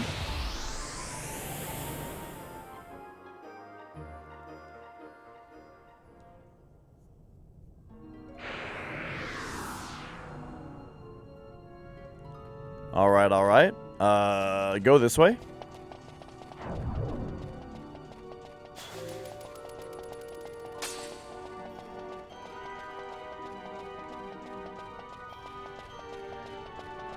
So I'm getting a bunch of cat hair off my controller. So, in order to do this, we have to be pretty careful.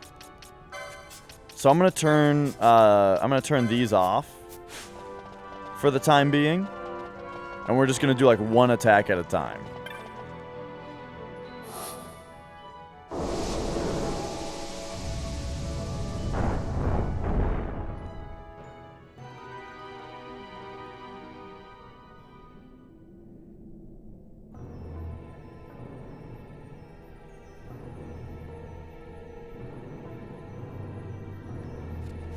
Alright. So, here's these two. You ready? If I just do one attack on this guy... Okay, yeah, they've got a lot of health. Alright, here we go. Okay, give it another one. Oh, right. We have to tell every hit. There we go. Okay, so now... Poach.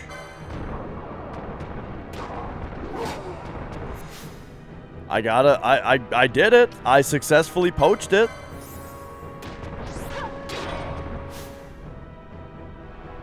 I think we need a Fran attack. The Masamune is too strong. There we go. Okay. Poach. It must be further weakened. Okay, let's do, like, a small cure on it. And then we'll have Fran shoot it again. Okay. Poach.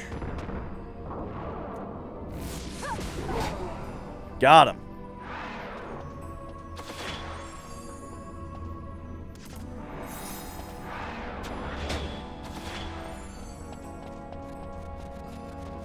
Alright, where are you, dickhead?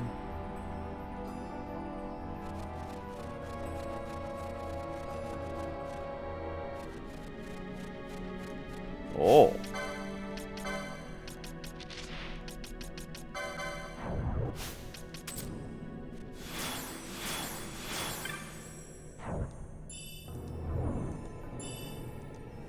Two knots of rust. We got the... So it looks like that chest I can just ignore from now on. Because, okay,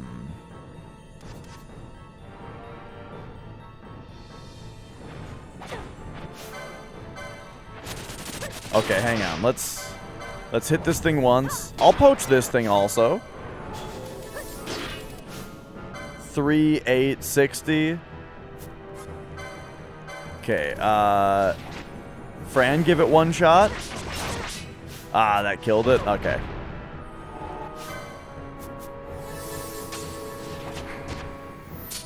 I did. There was a NPC that said something about it.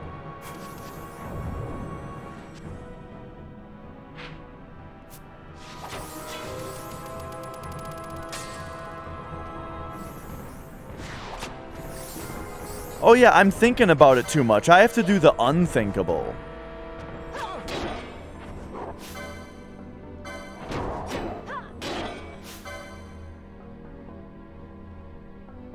Okay, I think one more attack is good. And now, alright. Poach? What? What killed it? Oh, did she do a 2-hit combo? Mia. Oh,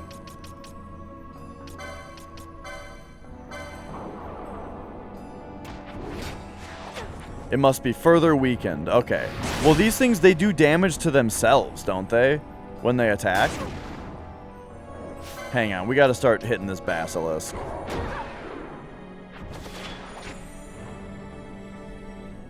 I said hit the basilisk, please.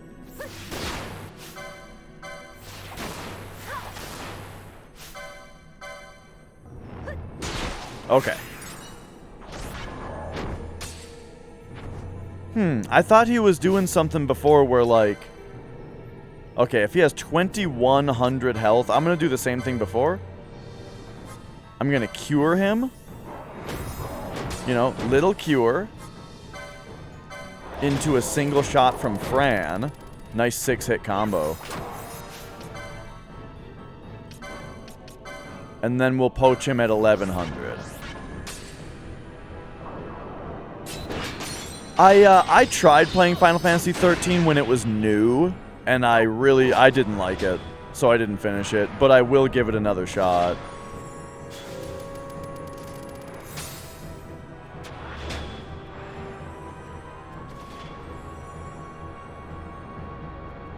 So I feel like poaching is kind of doing the unthinkable, you know?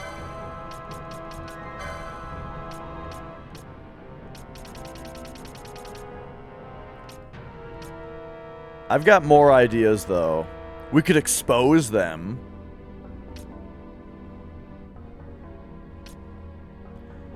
We could, like, maybe try doing, like, warp on them or something.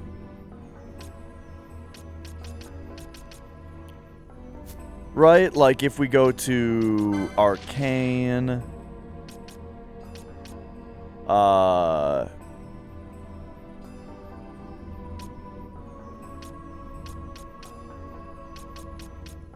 Or sorry, go time. Try to do like warp? Send them to the Shadow Realm, you know?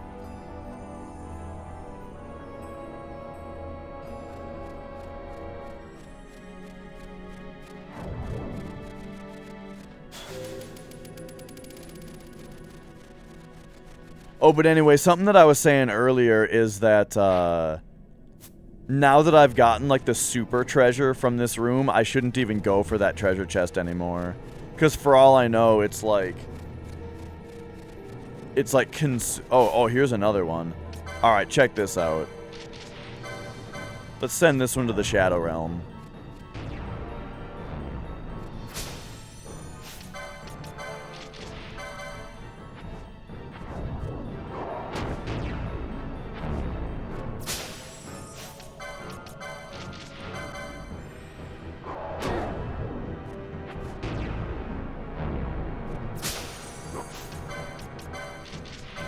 We'll get it.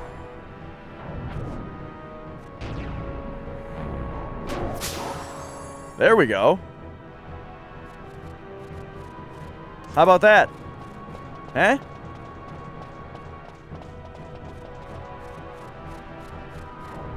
Was that terrible enough, Behemoth King?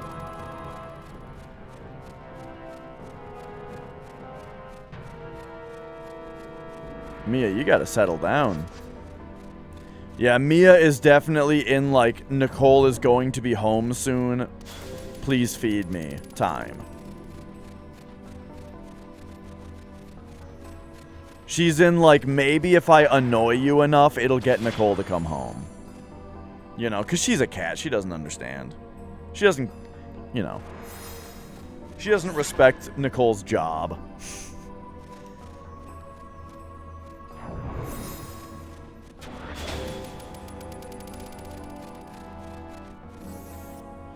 Okay, so warping the behemoth doesn't seem to be the thing.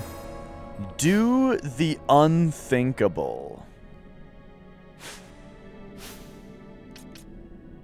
I mean, I might be looking too much into this, but like, I mean, I've just killed a bunch of them already.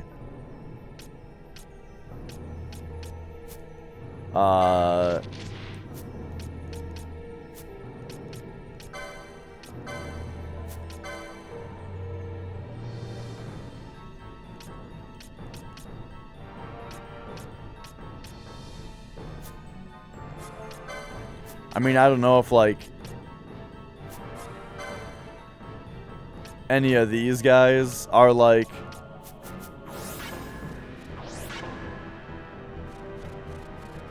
particularly terrible. I mean, remember, the puzzle in this area the first time was to use a summon. What if they were doing, like, a callback, right? Use a summon again, idiot, is like what the puzzle is.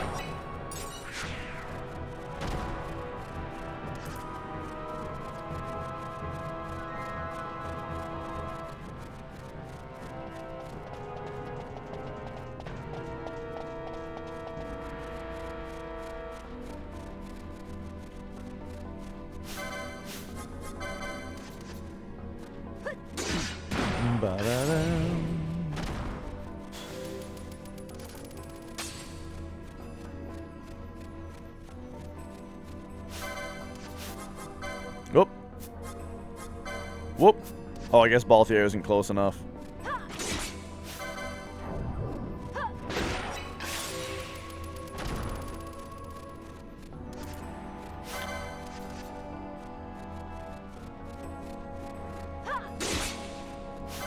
It's also possible I need to go into the other area and slay more behemoths in there.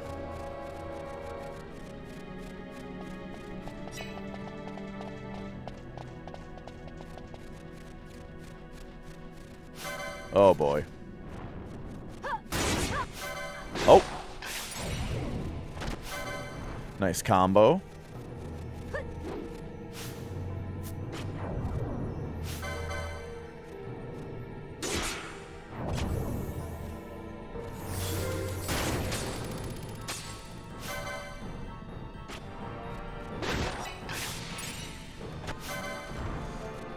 I mean, these guys are coming back, you know. I'm thinking about everything like, if we go around and slay the other creatures, does that get more behemoths to spawn? It doesn't seem like it.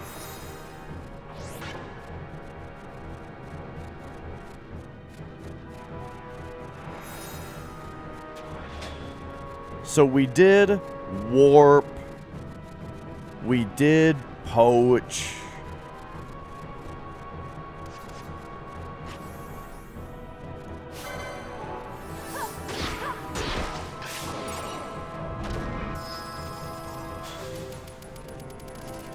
I mean, if we just did, like, immobilize on them, which is like we're trapping them.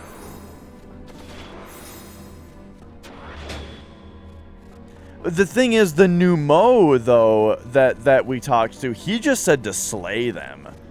He just said, like, perhaps, like, maybe the unthinkable thing is really just fancy talk to just say kill them. Which is the most reasonable explanation. Because the Pneumo is it just says to slay some behemoths, I think.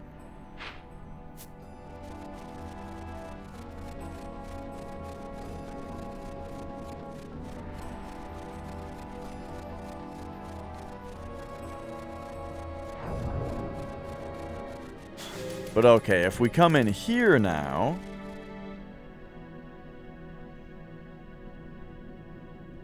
Look at this cat.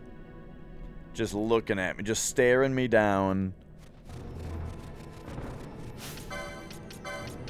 Okay. Immobilize. They're immune to that. Okay. How about disable? They're immune to disable. Okay. How about stop?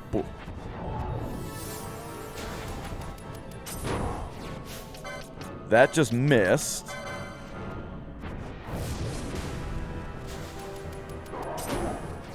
They're immune to stop. Okay.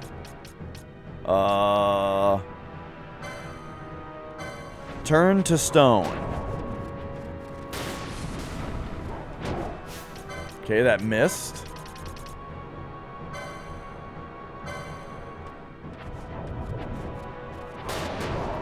Okay, they're immune to that. Countdown?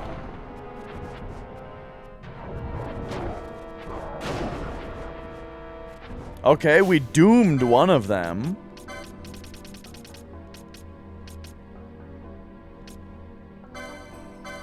And let's bleed this one. Okay. We got Doom. We got Sap.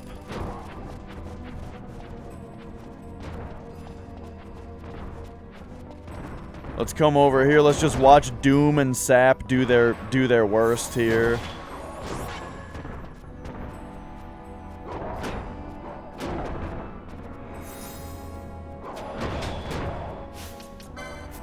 And while we're here, like, I mean, is there anything else to do to these guys? Toxify? I mean, we can try to put them to sleep so that they quit fucking with us. I put one of them to sleep.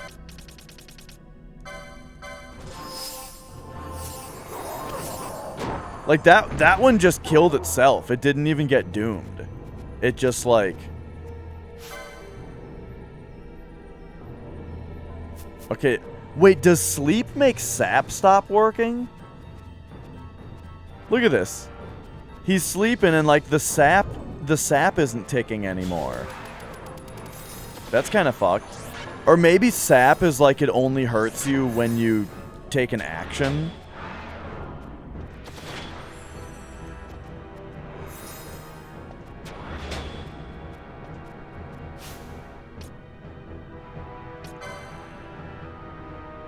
Maybe we just have to do a big quickening on it to, like, just really kick the shit out of it. I must endure.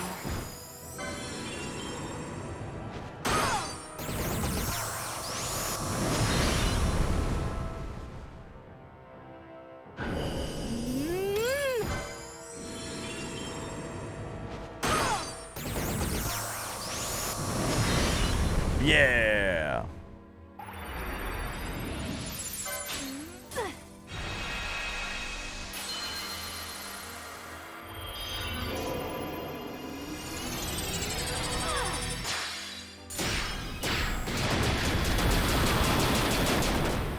You know, we'll try to get everybody in on it here.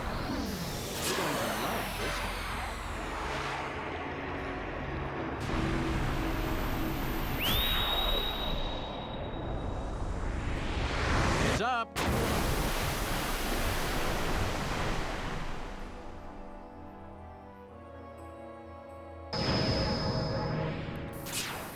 I just realized if you just do mist charges and then you don't select an ability, I wonder if that ends the attack with them having MP left over.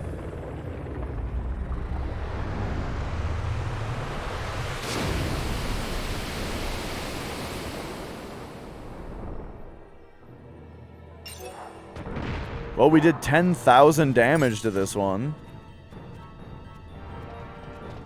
How did you feel about that one, Behemoth King? 10,000 damage?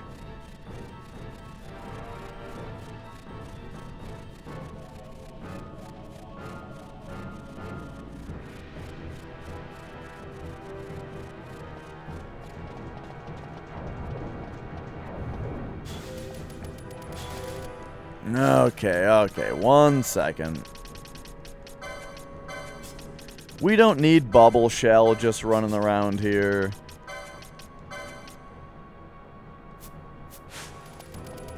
And then...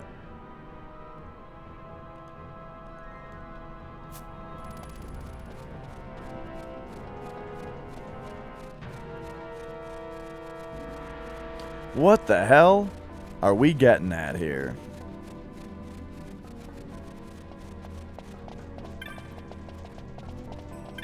I mean, these don't say anything, right? They just say this whole thing. The pilgrim find truth and illusion both.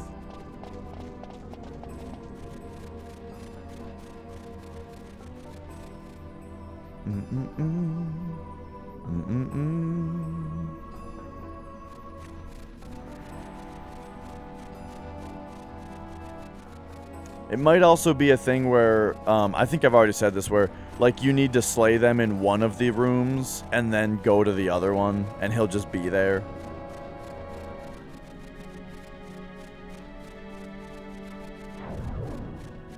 Like, actually, is it just me, or are there no enemies here right now? The fact that there's no enemies around here right now makes me think that he's around.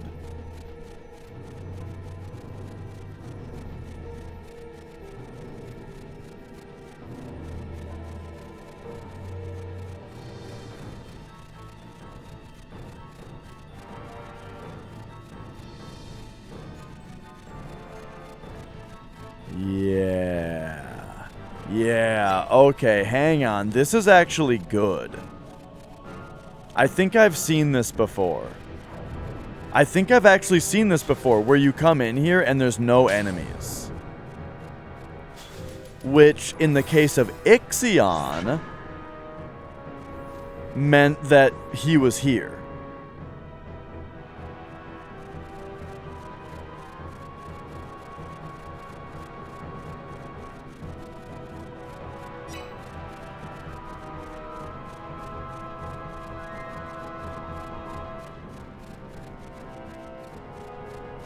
Okay.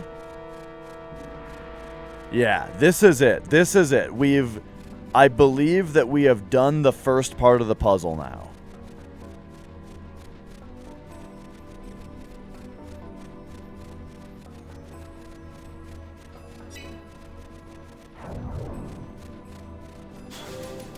And so I'm kind of running around just to find him, but I'm also running around to get some MP back.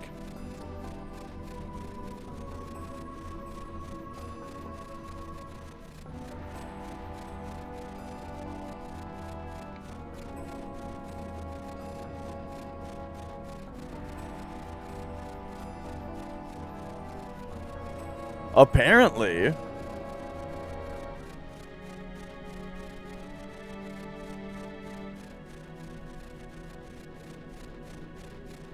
And now we just gotta find him.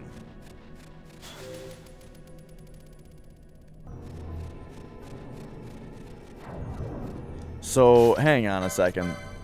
Especially if I'm talking about, getting my MP back.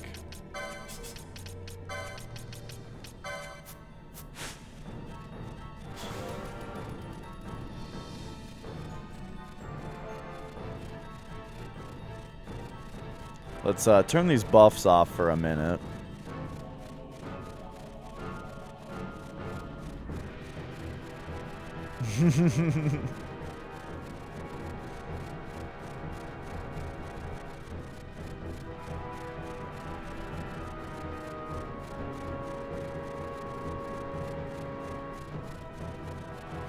Okay, maybe now we have to follow the, follow the path? of the houses, you know what I'm saying?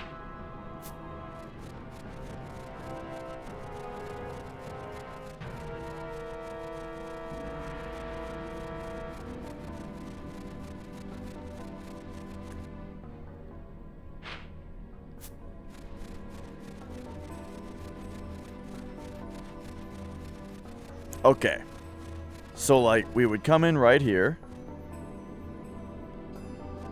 And go forward. And then...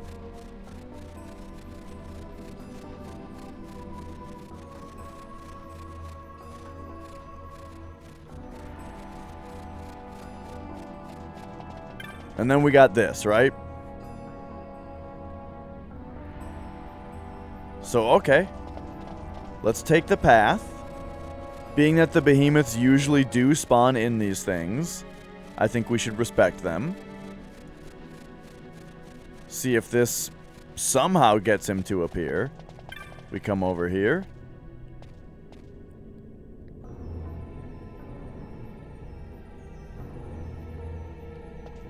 And we see this.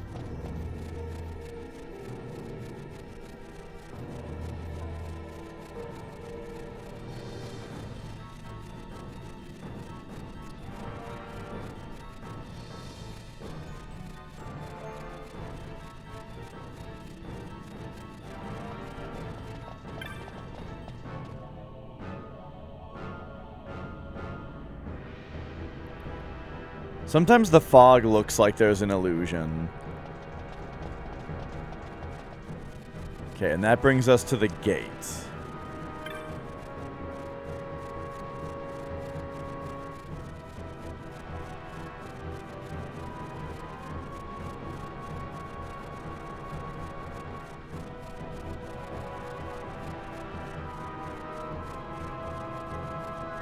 So I'm a little bit worried that, like, the state that we've gotten into is, like, you have to do something, and if you don't do it right, then you failed, and there's no way to know that you failed. I'm a little bit worried that something like that's going on.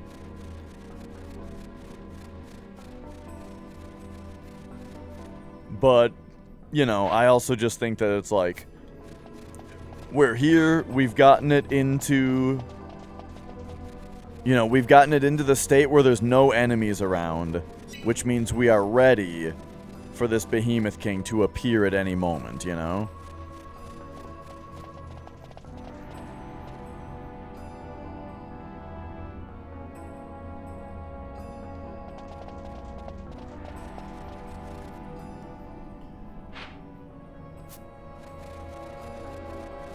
Hopefully this isn't just totally the wrong train of thought, but I really do think, especially after the Ixion incident, that no monsters in the area is a very good sign that I've done it, that I'm doing it correctly.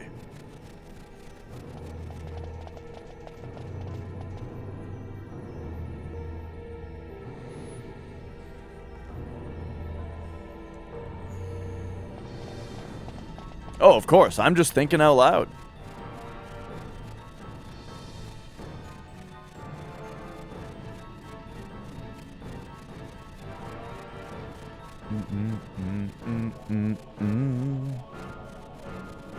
Oh, I am figuring it out, Cow. I appreciate you asking before saying anything, because I've done everything on my own so far.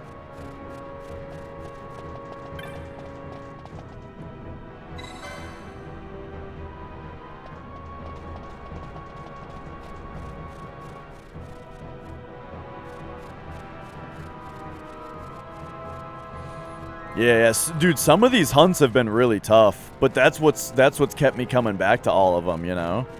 That's why I'm enjoying them so much. One thing I'm thinking is that just like before, I might have to summon somebody. Oh yeah, my cat might have helped a little bit. So part of the reason also that I'm so okay with just running around in circles right now for a while, seeing if he just appears out of nowhere, is I want to get my MP back after that big quickening. So, after a long enough time here, I think maybe I should switch back to the other snowfield. Maybe that one is empty now, too?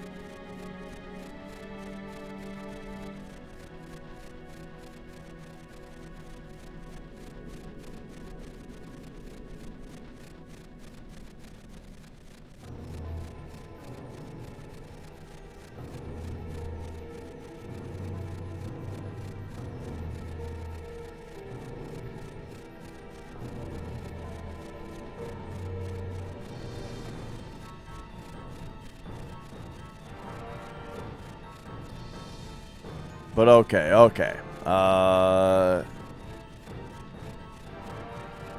Let's start having a look at more of our options here. So...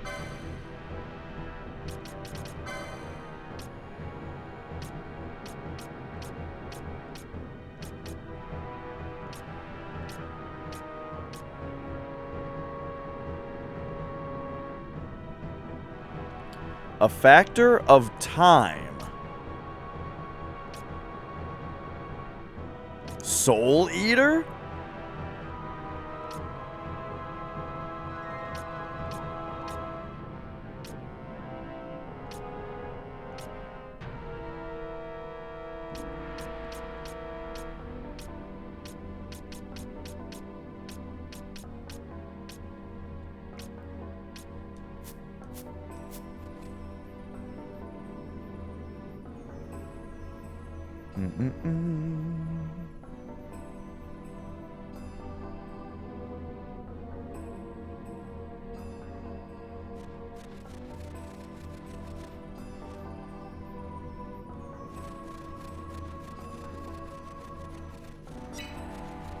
Oh, Balthier got his second bar back.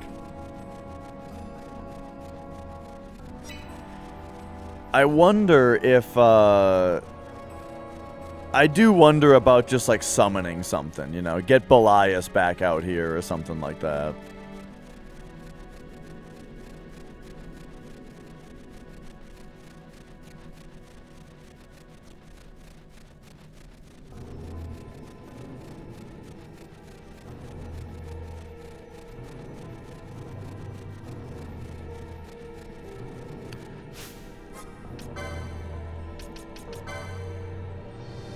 What if we were invisible?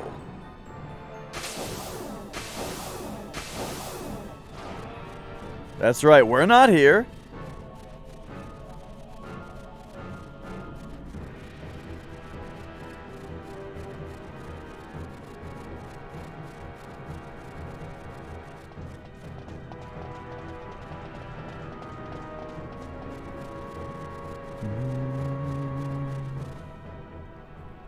If you, if partial invisibility worked like this in real life, like as a spell,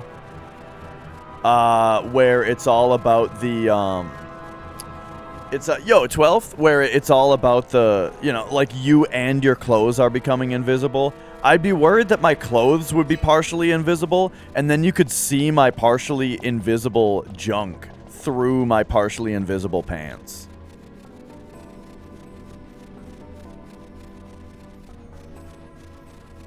You know, like everybody could see that Balthier is freeballing it back here, you know?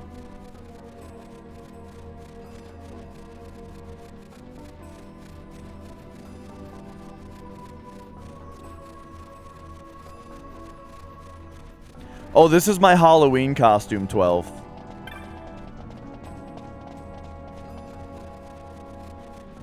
Alright. What if...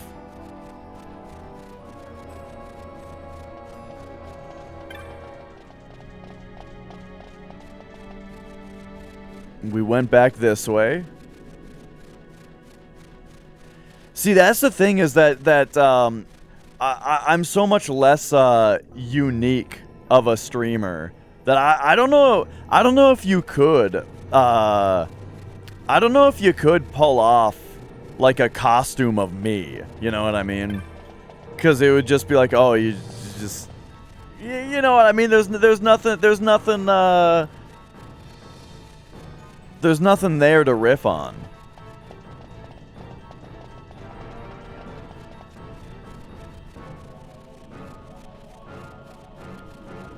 Okay, I think I've ran around for long enough.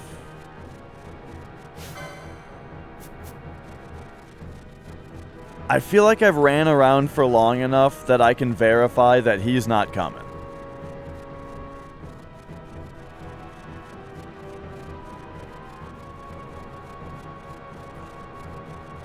And so the next thing to look into,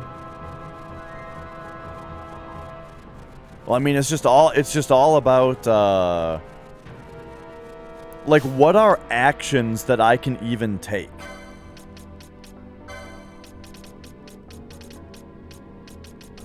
You know, I don't know.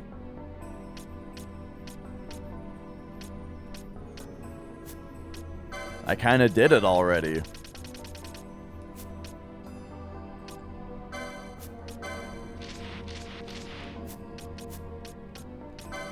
Except for summoning.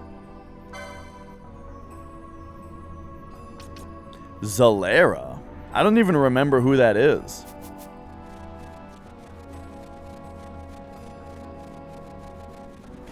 Does the manual,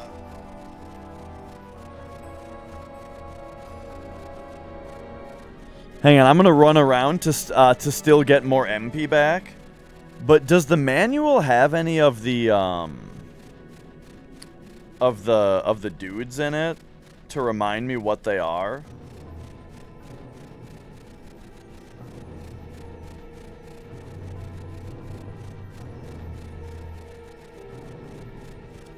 Whoa.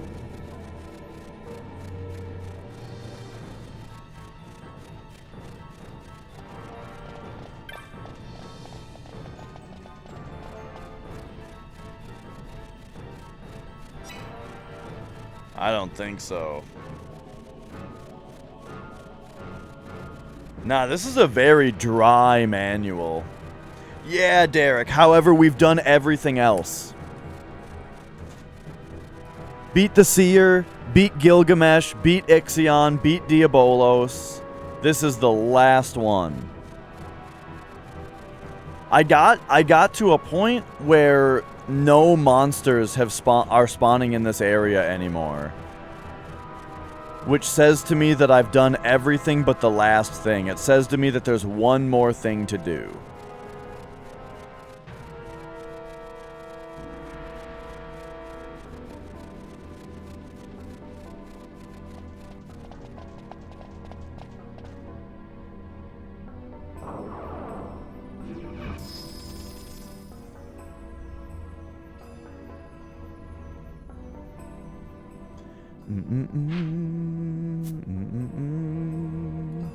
So this way is the other one?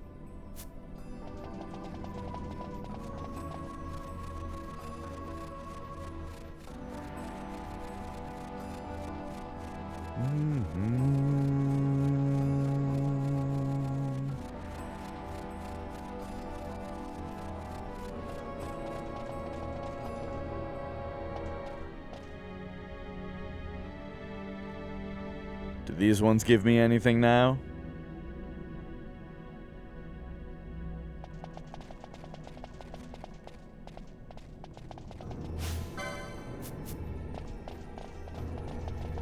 Okay. Well, I think I'm at the point where I've got 2 ideas left. One of them is to just do a summon. And I kind of want it to be Zodiark just for fun. So I'm going to go High Ether. You know, there we go. And then just for fun, right? Let's bring this guy out here. I haven't even summoned this guy before.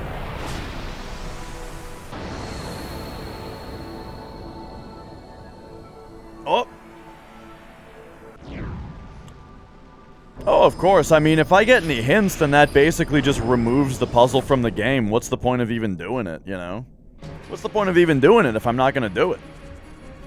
Alright, there we go. So now, you know, well, I'll run around like this for a little bit.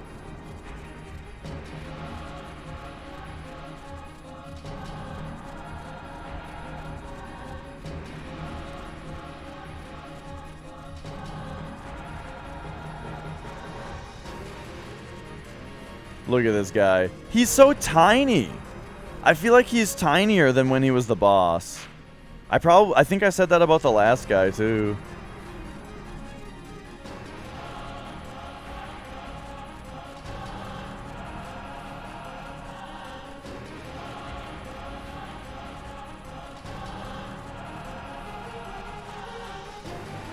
Alright, well, I guess I'm gonna go back into this side briefly. I mean, maybe I'm just supposed to go back to Gearwagen once the place is empty. But I don't know. Okay, here's a behemoth. Zodiac, get him. Oh, wow. Cool.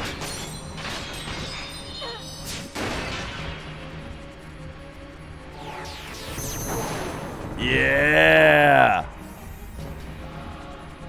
What a cool summon.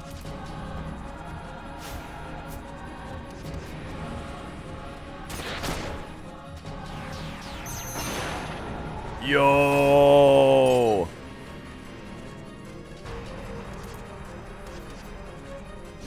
But I don't get to see his big attack.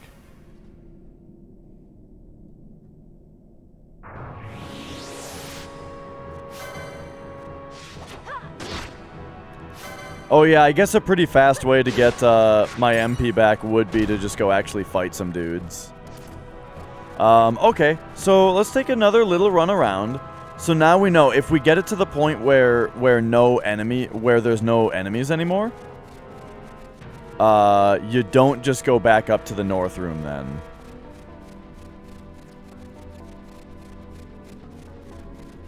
All right, let's get some more MP back. I've got the attack gambits turned off because I was trying other stuff against the behemoths before, and I didn't want to get interrupted by them just dying right away, you know. We were trying to poach them specifically.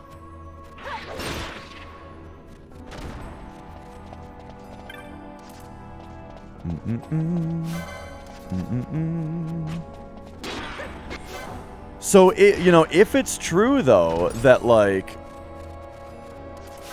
You know, if it's true that that there being no enemies there meant that I almost had done it, I was almost done with the puzzle, that means that now that I'm up here, I kind of have to try the same thing again, right? We got to see if we can repeat that. And I think it... Because what was it? I poached one, I banished one...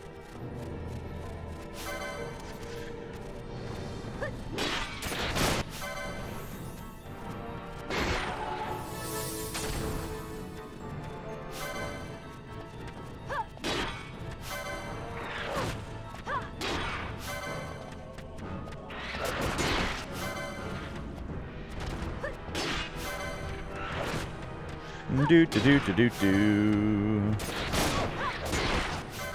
Oh my gosh, they just keep coming. But thanks to that, look at that. We basically have full MP again now. Now Ash has the most MP. Okay, so I need to try to find one more behemoth or two.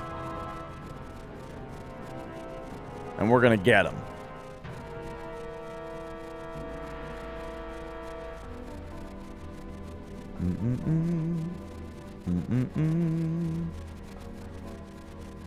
Or maybe if we get down there. Right. I haven't really adjusted my content to fit. I did do one of these. I did do one of these earlier, though. Oh, wrong thing. Here we go.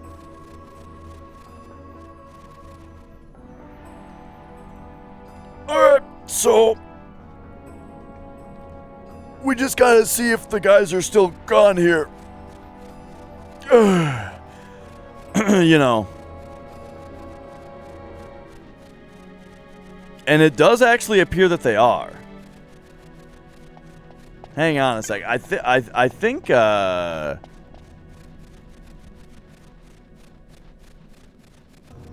alright, so the enemies here are still gone. So, I still do wonder... Whoa. I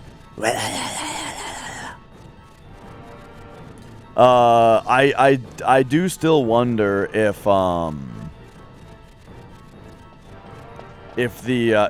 like, is this, like, are we gonna fight him here? Or is this just telling me I need to go here now? Like, we need to leave now. And he's gonna be off in that other place. We gotta do... It was kind of Lanye's idea, actually. I didn't think of it before the start of the stream, and then Lanye said something about it, about the idea. I was like, hang on a second. I have a baseball cap. I've got a camera that's relatively in this position. A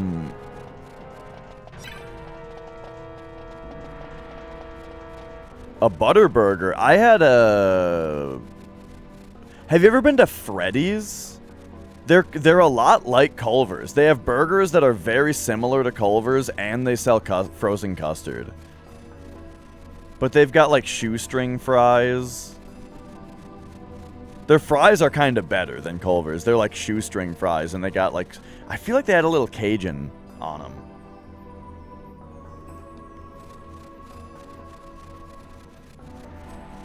Oh. Okay, okay. So we're all back on MP. Right, I gotta let you I guess I gotta tell you guys that all of our MP is back because Duck is covering it up. But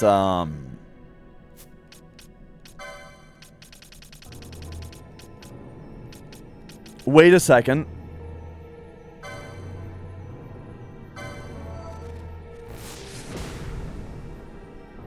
I mean, they use Bacchus's wine. You know? You know what I'm saying?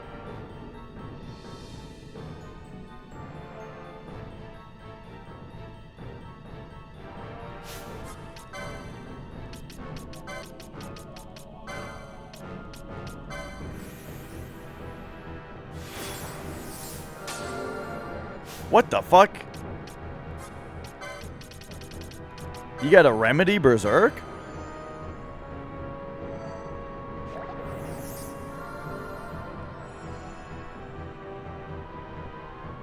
Is there a, is there...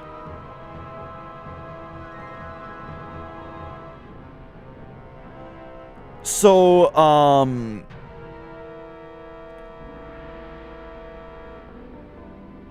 So I'm thinking, like the behemoths, they use Bacchus's wine on themselves. So I thought, I don't know, maybe we gotta toss one of those out.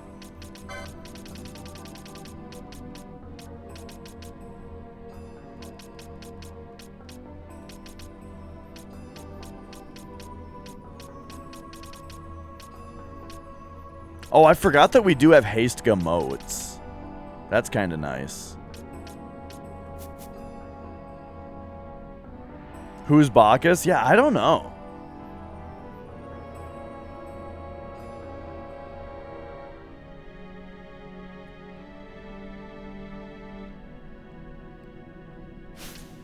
Well, I guess I'll just... I mean, she'll follow us around, right? Okay.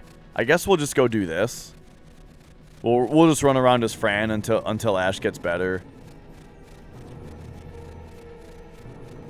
I read that I have to dispel it, but that means I can't do that because that wasn't my idea to try dispel. That's the thing. That's the thing about getting information for free is that then it just feels like cheating. So I'm just not gonna do. Like, if you tell me how to do something, then I'm just not gonna do it. Instead of being like, oh, okay. That's just how my contrarian douchebag kind of brain works.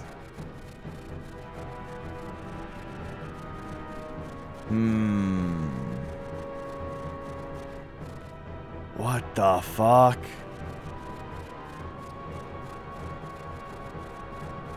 Here we are. There's no enemies. There's no enemies left. No enemies left.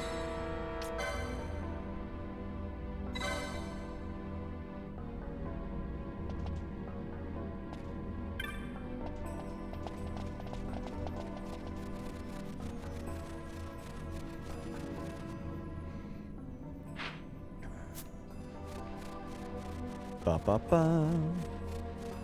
Which zone am I in? Feywood. The Edge of Reason. And the reason that I'm spending so much time here is all of the enemies disappeared.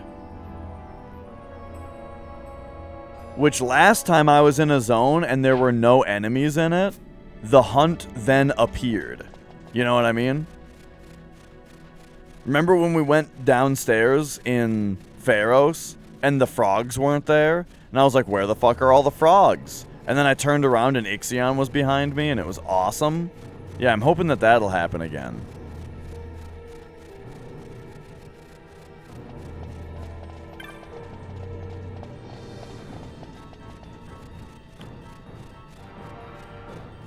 I mean, it's possible I gotta go through the gates. All right, we may have to just like take a look here. But first thing we're gonna do is I'm tossing another one of these. It missed him. What?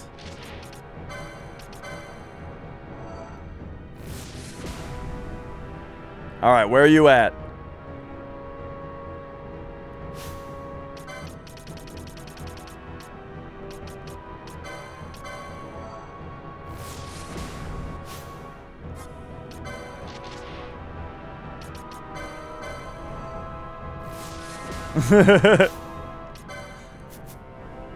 Eh?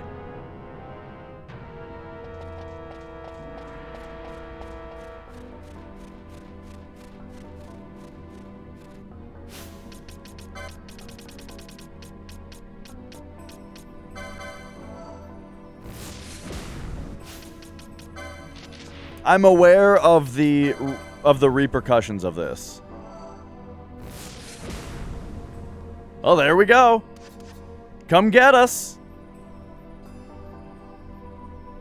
We've all partaken of the wine that we stole from murdering the behemoths. Here we are.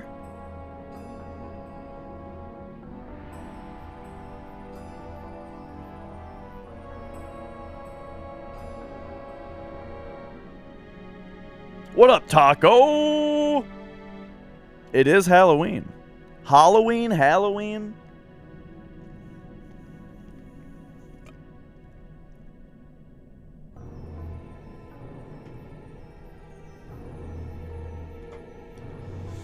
All right. Well,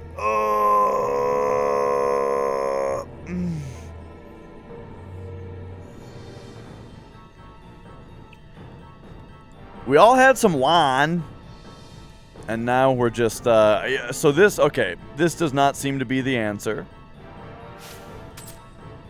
I think Balthier is going to get freed first, right?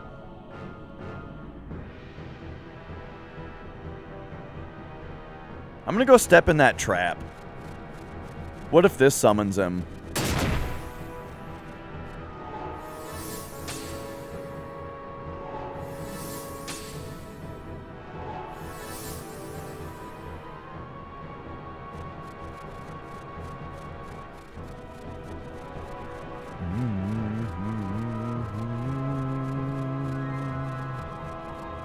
Okay. Okay. Lastly then. So here's what we're going to do. I'm going to try going through the gate here. But actually, check this out. What if we read the inscription real quick? Gygus Summoner. Gate's power is yours to claim. Beyond the one gate lies sacred gear vegan. Over the one gate, the Gygus holds sway. Oh yeah, that's it. Okay. So I'm going to hit this. We're going to see if maybe the Behemoth King is in the next room. You know, even though they say that he won't be, we'll just see if he's here. You know, pissed. And if he's not, which he won't be, let's see if I can Whoa! Froust with 5,000 bits. Holy shit. Why, thank you so much, for that huge support. I mean, hey, being here is where I want to be. So the fact that it also works for you guys and you're having a good time, that's great to hear. That's my favorite thing to hear. Yeah, thank you so much for the support. I'll take a peek down here as well. We'll go all the way down, right? And then I'm going to go back up. It's probably going to respawn all the behemoths and stuff. And I'm going to try again at the puzzle here. We're going to try again. I'm going to see if I can get the lower... zone to be empty again, you know? Like, can we trigger that zone to not have enemies in it again? Let's find out. This is like... The thing is, this is basically the final puzzle before I have to try to open the Pilgrim's Door again. Or see if there's one more hunt after this that unlocks only after you've done all the others or something like that. You know what I mean? So, okay, here's what we're going to do. I'm going to hit this. I'm going to shave the Jame.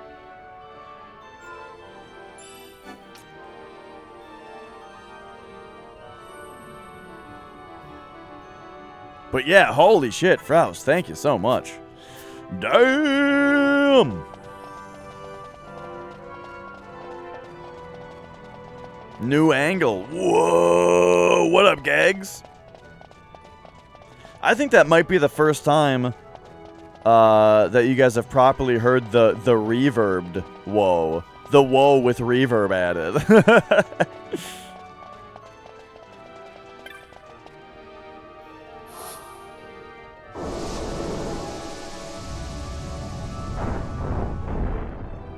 But I think what we're going to have to do now for one of these alerts is to just layer a bunch of whoa!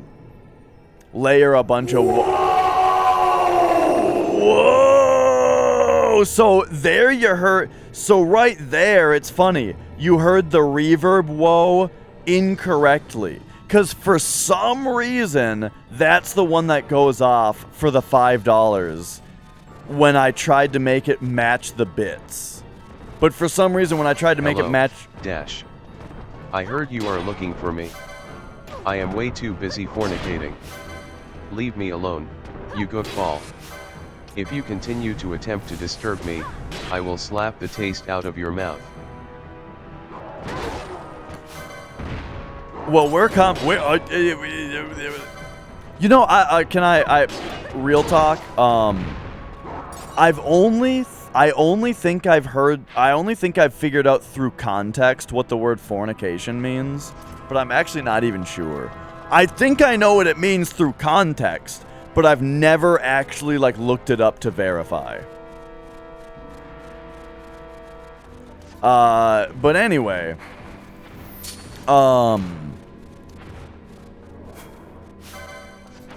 speaking of fornicating, oh.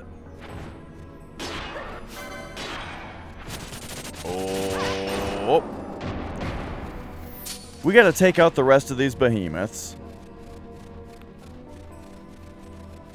I think it means you live in California. Like you're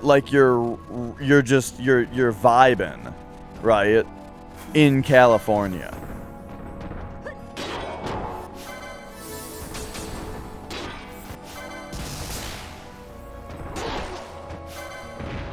Or like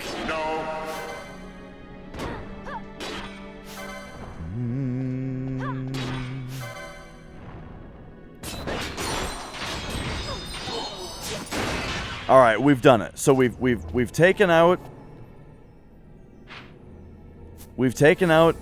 the behemoths here.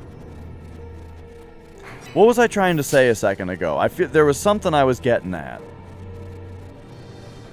Oh, it was that yeah, for some I don't know. I set it up in my bot. It's all perfectly logical. I don't really understand why the math isn't working out. Actually, let me look at something here. If I open my bot and we go to action queues, history, this one, inspect variables when queued, amount.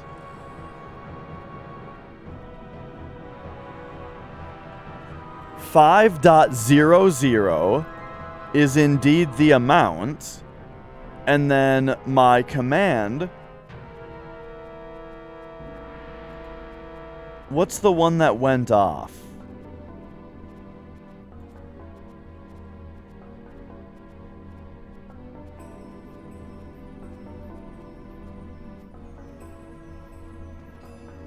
We're almost there. We're almost there. Okay, so there's that one. And then the one right under it is this one. Yeah, so the one that went off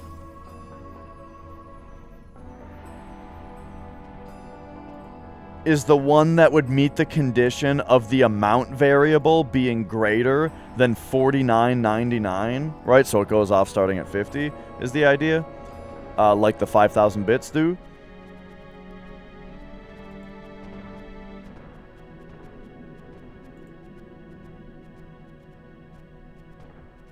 Wait a minute. Wait a minute. I think I might have figured it out. Oh no. Nope, didn't figure it out. Never mind.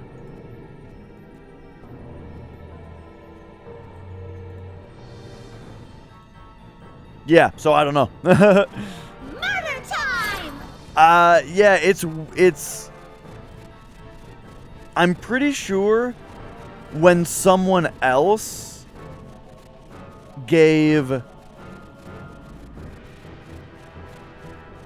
$10, it did the $5 version. So it's like it's all fucked up. One thing that I think it might be, one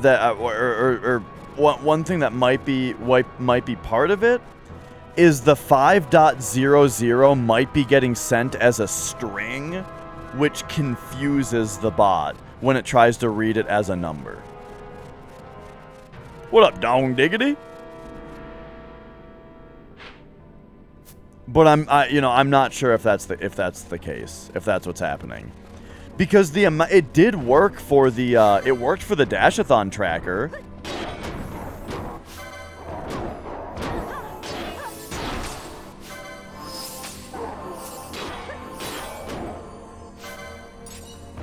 It is Halloween.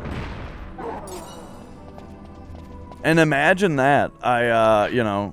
Imagine how Popo must feel. Someone is him for Halloween. Can you imagine someone being you for Halloween?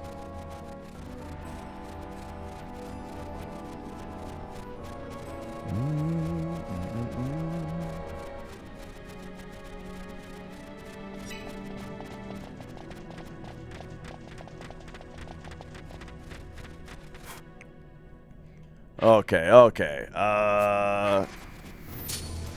We just gotta see if there's any more dinguses over here, but I think we got them.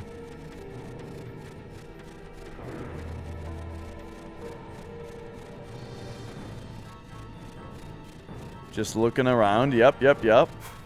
All right. Well, I was saying that earlier that it's like I don't even know what you would do to be me for Halloween because, you know, a big part of this costume is, you know, the camera angle, the size of it, the duck in the corner. Honestly, the camera might not even be big enough to really get the point across. But if, you know, if someone tried to do it the other way, you wouldn't even get it. Okay. Hang on. All the enemies are gone again.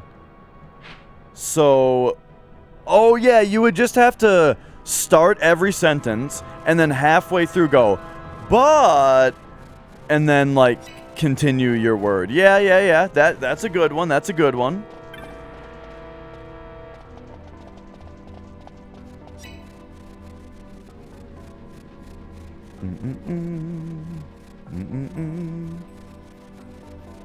Takes it right. You gotta you gotta take a bunch of leather off the chair. All right. Find your best death metal shirt. Talk about triangles a lot. That okay, yeah, I could see it.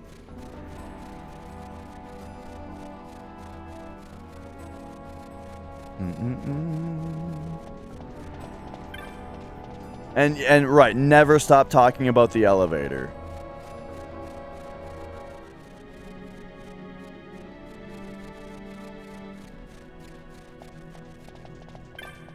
Okay, what if we make this run like backwards?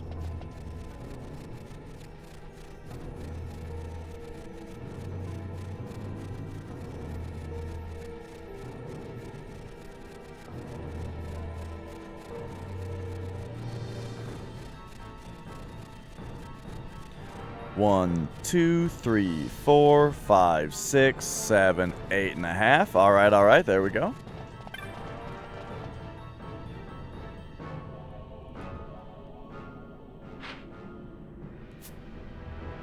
Yo, Mr. Wind-Up Bird. How do you like it? This is you know, this is the way that it's going. And not in a bad way. A lot of the time when we talk about the direction that Twitch is going, it's in a bad way. But nah, I'm all for popo-sized cams. With the 3/4 view and the you know, and the green screen, it works great. It's one of those things, right? The first day one where we had the embiggened popo camera, it was like this is at first in the moment, like right when it happened, it was like, this is just silly. We're getting a little silly. Okay, yeah, we've seen the joke before.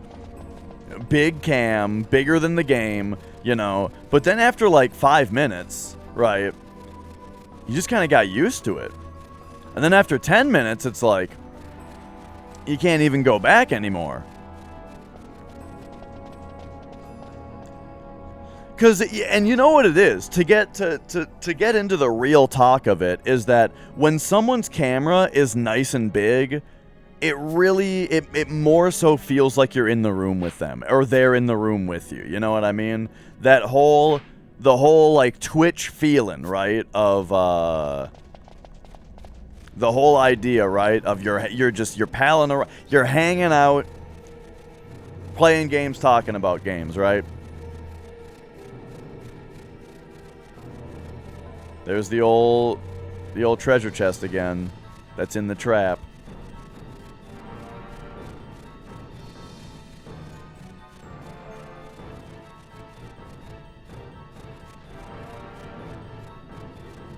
The Overwatch news.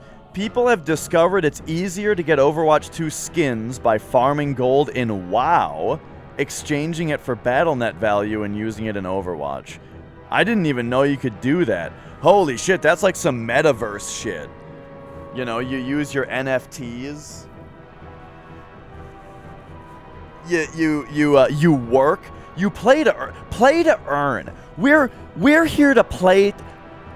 I'm into play-to-earn games. You know, where you play one just to basically farm up currency to then use in another game. That's... Oh, man, that's a level of shit that I'm not ready for.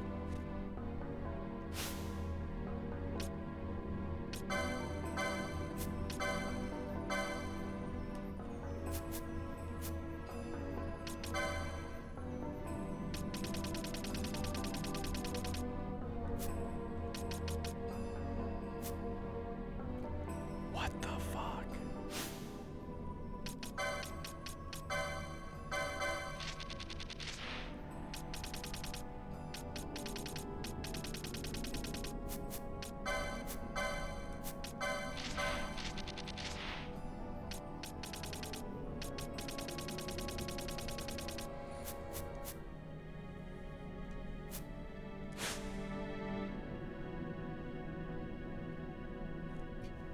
What's happening here? Is this normal? Oh, that's Balthier.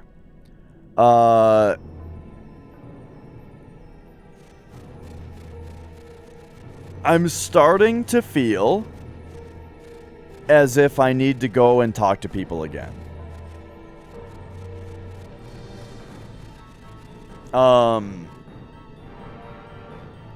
Being proud of your Diablo pet and WoW for buying Diablo 3. Yeah, right. I remember that as well. Having like a little Zergling for buying the StarCraft 2 Collector's Edition in WoW, you know? Totally.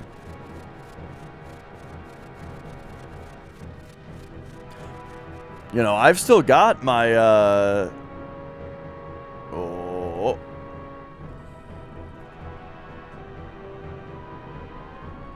Up there, I got just next to the light. You can see the StarCraft 2 Collector's Editions and the Diablo 3 Collector's Editions. Yup.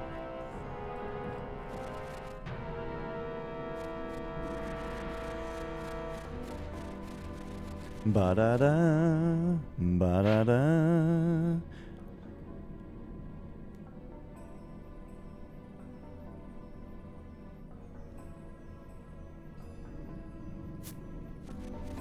I mean, one interesting thing about this room's design in general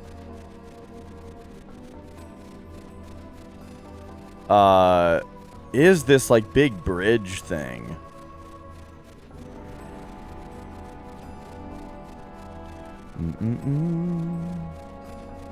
So yeah, we've got like this, we've got the house here.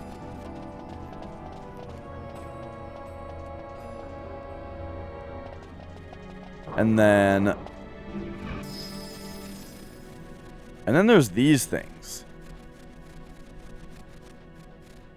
You got these 4 things.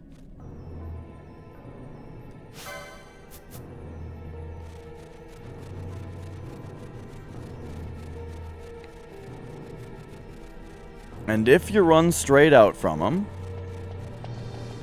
you've got this house in the middle.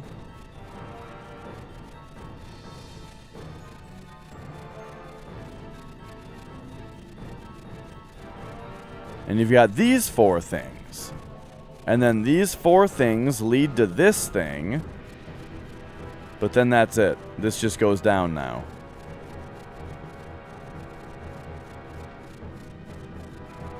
Nothing more to it.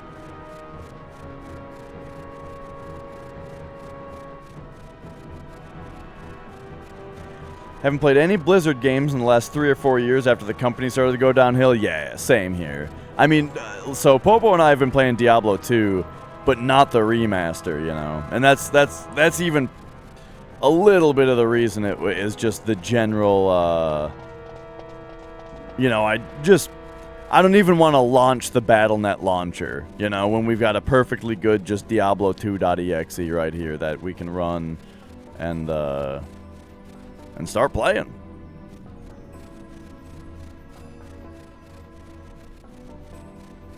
But yeah, Blizzard has gone downhill for quite a while. Like both, but you know, like we heard about all the stuff with the company, but also just like their games, man. They have also lost the touch as far as their games, which is funny because at one point it was like a Blizzard could do no wrong, you know. Warcraft, awesome. Starcraft, awesome. Diablo, awesome. World of Warcraft, awesome. You know, people loved Overwatch, right?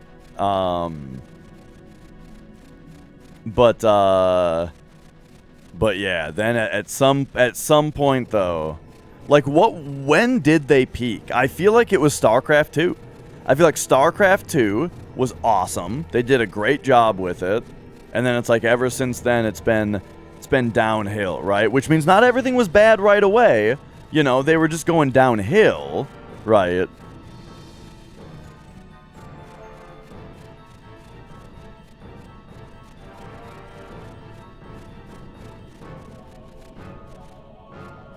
What the fuck? Okay. So I am dying of thirst. I'm gonna go get some water. Oh, hang on. But then I think we gotta go talk to the people. Hi, come here. But then I think we gotta go. I think we gotta go talk to the people again. Look at my Halloween costume.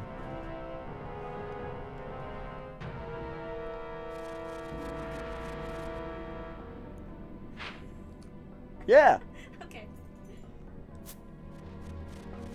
Nicole's home. Oh, will you get me some water? I was just about to get up and get some water. You're gonna dump your water into my water? Yeah, because What have you been doing to your water though? You probably put like some stuff in it. Okay, alright. Oh, thank you.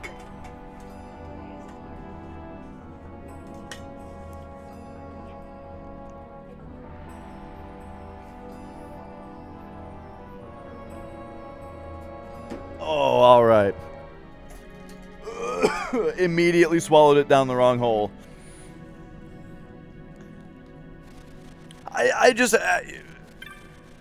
Nicole's definitely the kind of person that I think, you know, she'll offer you some water and you'll take it, and then it'll turn out that it has like some oh, it's got like some powder in it that's good for your skin or something, you know, and I'm like, you know, I'll be like, what? No, but you do, you know, you got little things like that you might forget to tell someone about when they're asking for your water.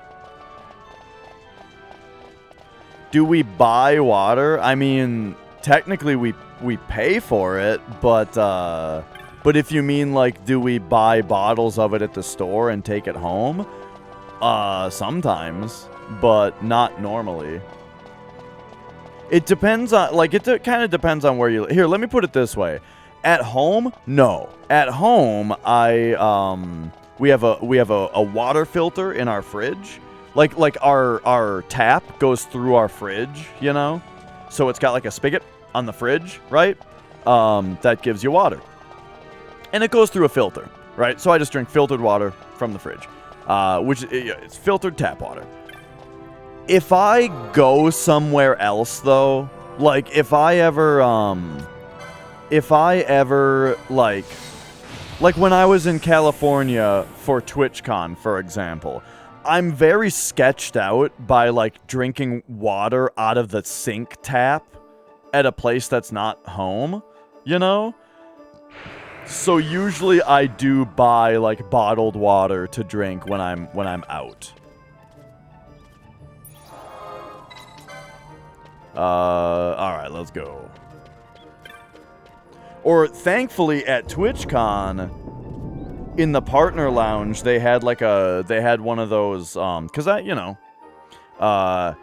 had one of those water coolers. They had a water cooler, right? There was a water cooler in the partner lounge, which was very nice to be able to slip off there and fill up my water bottle 5 times a day. Okay, okay. Bum, ba, ba, ba, ba, ba, ba, ba, ba, ba, ba. What up, Mark? Okay, we gotta talk to this guy again. What's your deal, dude? It was sent to watch over its lesser brothers. If you can find this snow-covered plane in a mysterious wood, it's just a matter of luring the beast out. Maybe, if you were to do the unthinkable to the beasts the Behemoth King is said to watch over, well, I'll leave the rest to your imagination. That's what this guy says. Okay.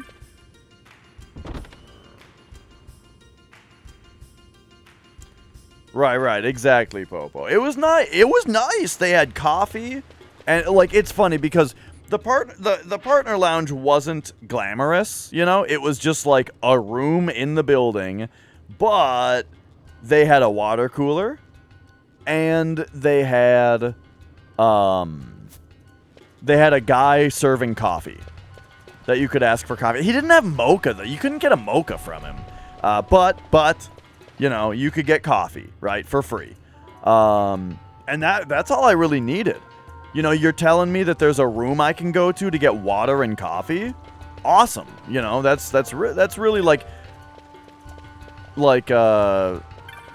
all I needed to be happy and feel and feel like I was special, you know. Oh. Also, they gave me a shirt, and the shirt says partner on it. So I guess if you wanted to have a Dash Halloween costume, you could get one of these. And the reason it's next to me is because I brought it down here to show to the camera, like to be like, well, because when I showed, you know, the stuff that I got at TwitchCon, right, I showed it to you guys, and then I tossed it on the floor, and that's where it's been since. So that's why it's still there.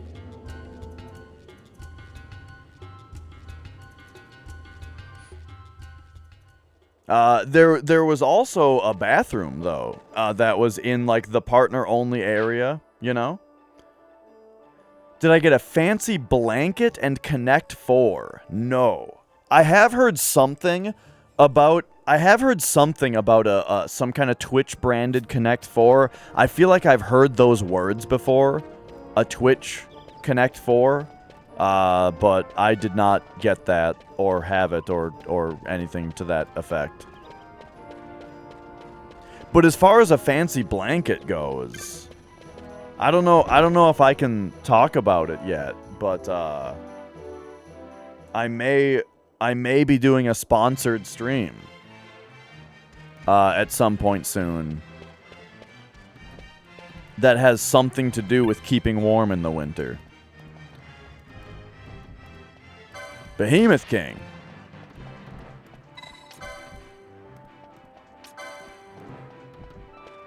Okay, and now there's you.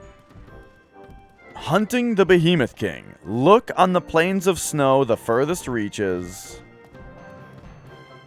The furthest reaches? Slay its kin to draw it out of hiding. Now go.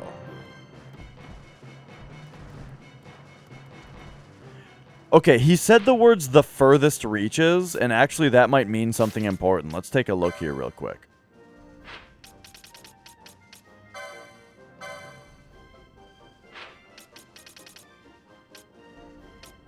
No. Never mind.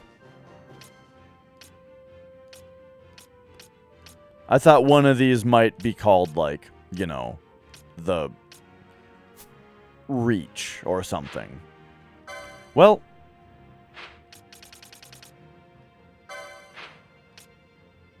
Gate of Earth, yada yada. Okay.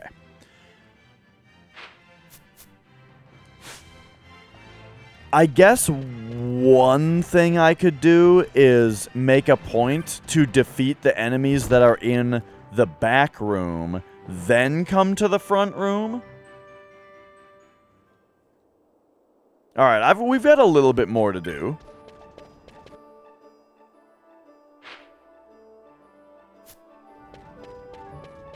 We've got a thing or two to try still.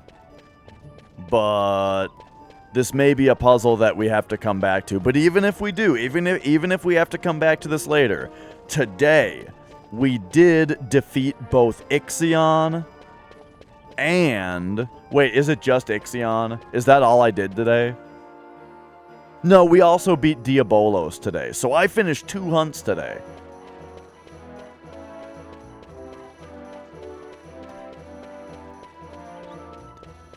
And, you know, worst case scenario is I have to end the stream today not having figured it out.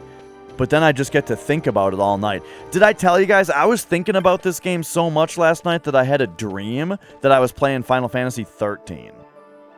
That was my dream. And people were like, oh, Final Fantasy 13, you must have finished 12? And I was like, no, I didn't finish 12. I just felt like playing 13. But I don't know why. Now I feel kind of like I need to finish 12. Right, that was my dream. Which, now that I've had a dream that I was playing Final Fantasy 13, I guess that means we have to do that. I guess that means I'm pretty locked into it now. I can't say no anymore. I had a dream about it.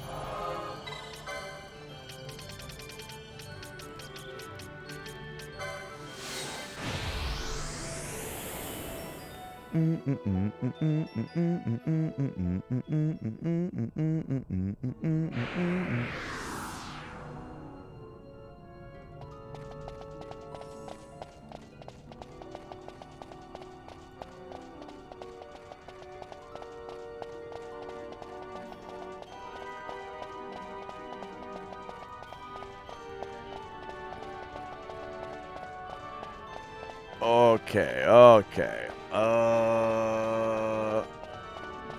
Let's pop in here.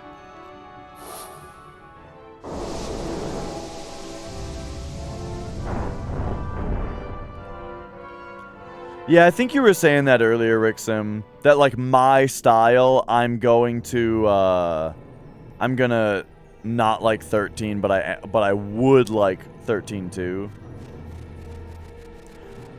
I mean, I've generally heard that Lightning Returns is good. Do I necessarily believe that? Not really.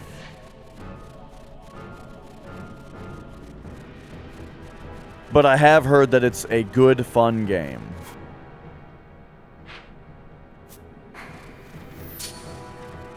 Alright, check this out. Here's what we're going to do this time. This time...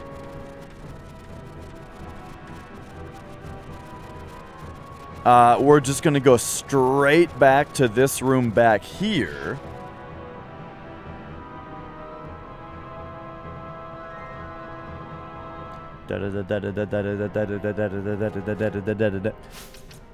We are going to turn our gambits back on.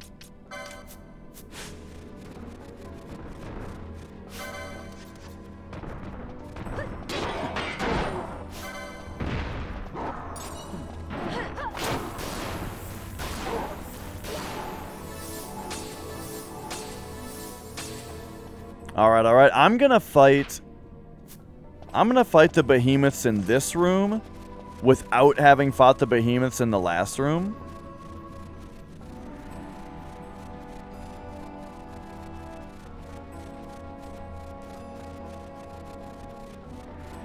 You played it because of Steam, like it was super cheap on Steam at one point.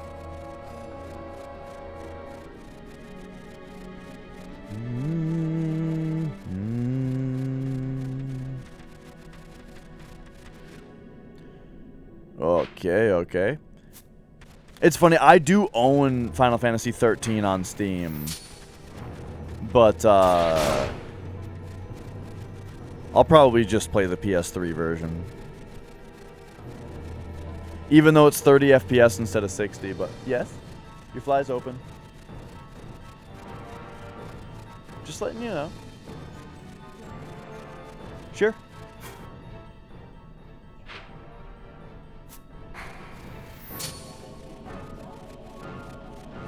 Yeah. Duck's here. Alright, alright. So, we defeated a cup. Whoa!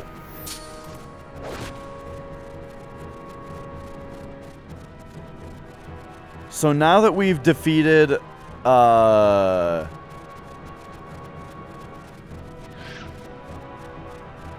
behemoths in the other room, now let's come back to this one.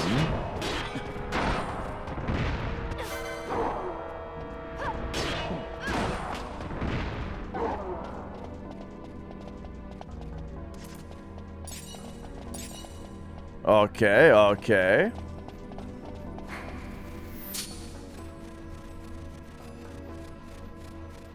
The funny thing is, I'm not sure how much the 30 FPS of FF13 would actually bother me, because I don't think that you do a lot of camera swinging in that game.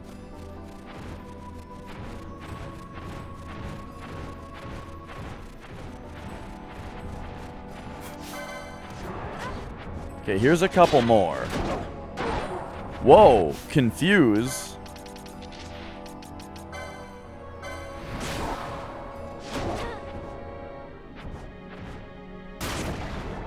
I would like it if this thing would go off. Okay, hang on. Basilisk. I mean, what if the, you know, this crazy looking T-Rex, what if it is the Behemoth King? And we need to slay behemoths in front of it.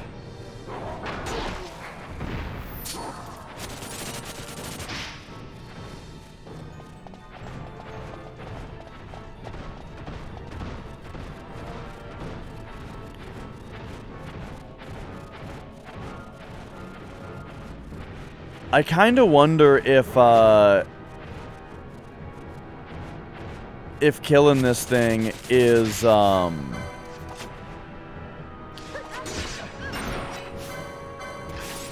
part of what's causing the monsters not to spawn here later.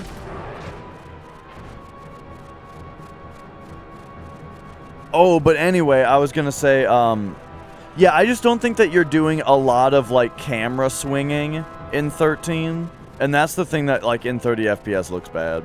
Plus, I just played this game for 200 hours, so, you know. I'm at least a little used to it.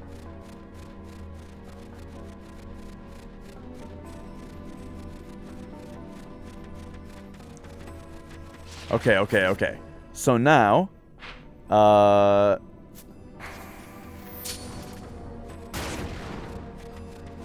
let's go this way.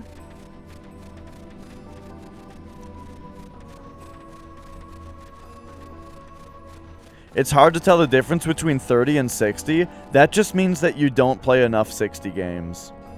Like, it just means that you like, from my experience, it means you don't play a lot of games that are 60. But when you do play a lot of games that are 60, it stands out so badly when you go back to 30.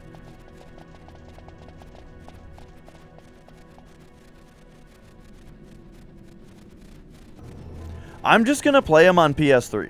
Is what we're gonna do, cause that, you know, that's just what I do.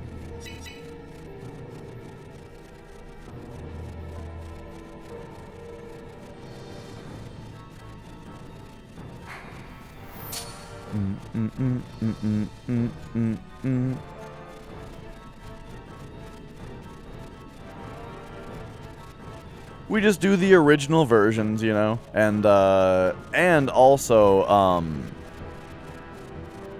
well, yeah, maybe I'll look. Okay. Also, first of all, we might be getting ahead of our ourselves a little bit, thinking that I'm gonna play Lightning Returns or Final Fantasy 13 too.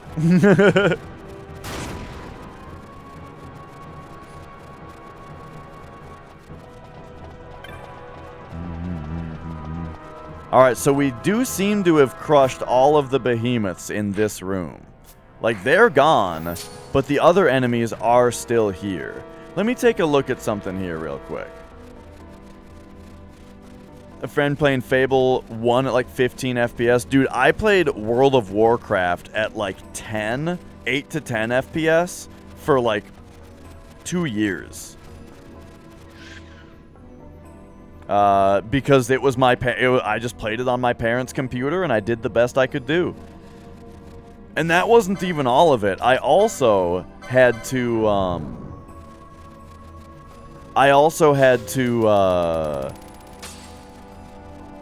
like that, it was like 8 to 10 FPS outside.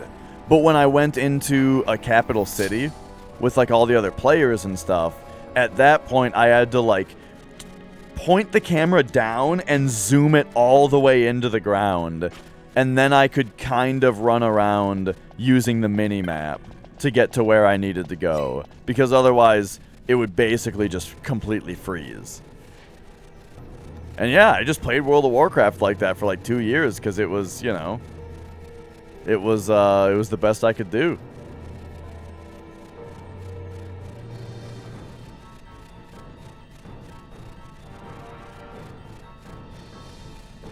Okay, here's this guy again. I'm starting to get curious about something. And it has to do with this guy, the Giru Vegasaurus. But yeah, I also remember when I first moved out, one of my roommates was like really into Fallout 3. And yeah, Fallout 3 was running at like 8 frames per second on his machine. But he just played it like that because he just liked the game so much that it was worth it to him, you know? And you know, that game's got VATs and stuff in it, so for a first-person shooter, as long as you just completely rely on VATs, then it's not,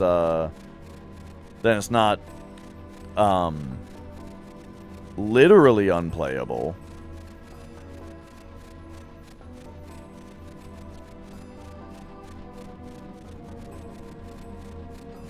Okay, I gotta see something here. It's you. I'm more suspicious of you than ever now.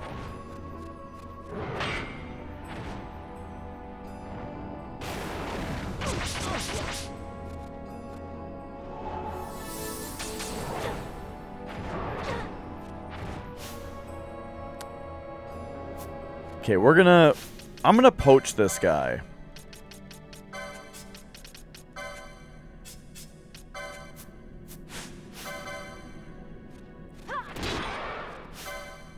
Okay, 4,000. Don't hit him a third time. No, she hit him a third time.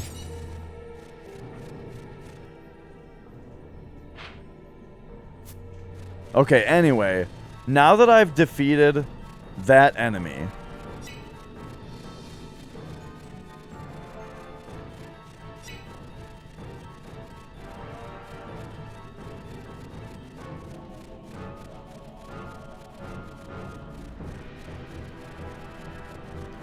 now if we run over in here, here we go.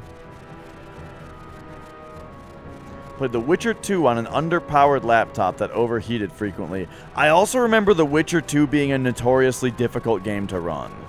Like, I remember there being a lot of complaints about how unoptimized that game was. When it first came out, that is. Like, yeah, Witcher 2, when it first came out, there... What? Well, I'm getting there.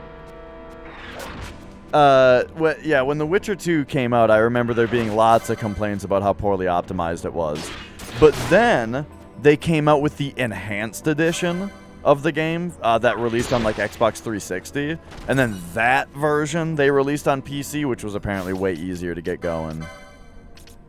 But basically, that means that now you're playing an Xbox 360 game on your PC and not a PC game. Okay. So now that we've defeated the Giru Vegasaur. But yeah, that whole like console port and then port the console port back to PC. It's not the first time that's happened. Same thing happened to Doom 3 BFG edition. Remember when they put Doom 3 on Xbox 360 and it was the BFG edition, and then they ported that to PC? And then the PC port of BFG edition, which came out years later than Doom 3 did, looked worse than Doom 3 because it was a 360 game.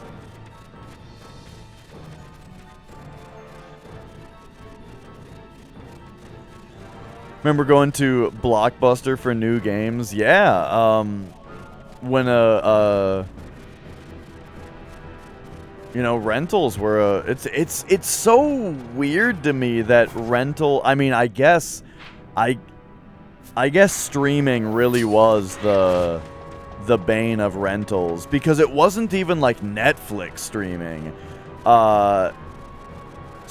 Streaming rentals has been a thing for a long time. Like Comcast did a thing called On Demand before then, where you could buy and stream movies, or you could rent and stream movies just over your cable TV connection, you know.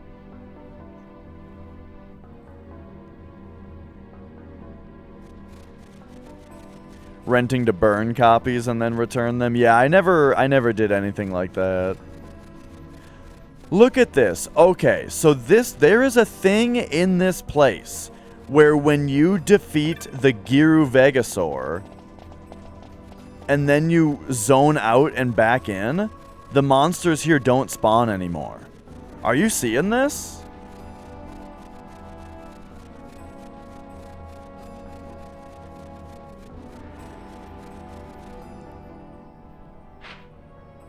What the fuck?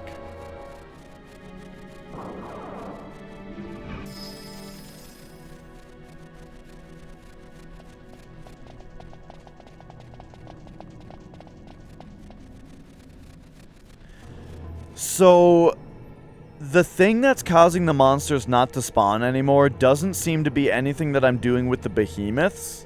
It seems to be killing that thing specifically. That's very interesting.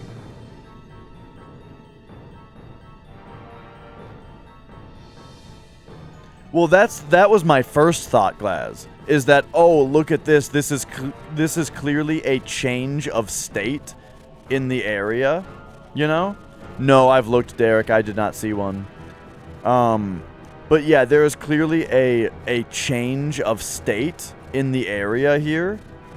And so I did run around here for like 30 minutes, just like running around the area with no monsters in it. I've tried to do a bunch of stuff in here, like use Bacchus's wines on the party since behemoths do that. You know, I've tried to do a bunch of stuff in here in this state because, yes, that was my first thought, was the game is telling me that I've completed one step of the puzzle. But I haven't figured out what that is yet. Haven't gotten the rest of the way there. But yeah, now that the Giru Vegasaur does seem to be more suspicious, where that seems to be what causes the enemies to stop spawning, now I do want to run around this room and see if one spawns in here again. Except now it doesn't seem like it was my idea. But this is what I was thinking of, is like, I do want to specifically look for one in this room now. I feel like I have seen one before. It was like in one of the buildings, but that might have been in the previous room. It might have been in the previous room where they spawned in one of these buildings. But yeah. Because if if there is one back here and we can find it and defeat it, then that does sound interesting. But it doesn't look like that's the case. So, I think what I'm gonna do is I'm gonna mull this over in my head over dinner and over a good night's sleep, and over a Final Fantasy VII run tomorrow. And I'll see if I can think of anything else to try here. For now, for today, I think that I am happy with the I'm happy with the progress made. I'm happy with the hunts that we completed.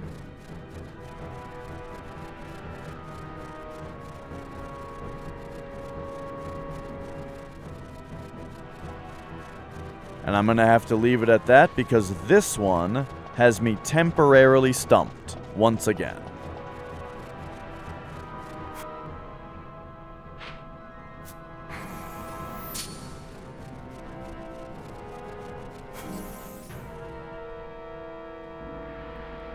All right, all right.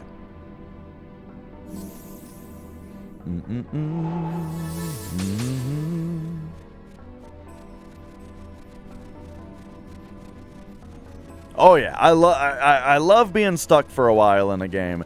And I mean, it's happened time and time again with this game, you know? Where like I've been stuck on something for a super long time. So I go try something else for a while, get stuck on that, go try something else for a while, get stuck on that. But then when we come back around, right, we start to solve the things one by one. And I've solved most of the mysteries one by one.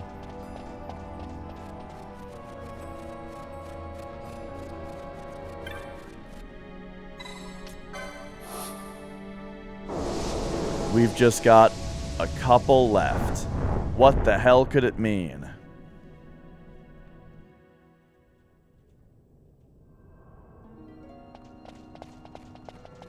But back here, we've got ourselves a nice little... Oh, Twitch just did a funny thing on the stream manager for me. I don't know if the stream went down or came up or anything. What up, Cornfed? Yeah, dude, this playthrough has been, for the most part, absolutely fantastic. As far as people respecting, you know, respecting the first-time playthrough. All right, all right.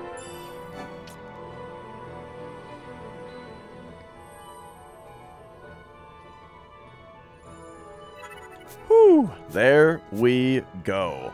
So,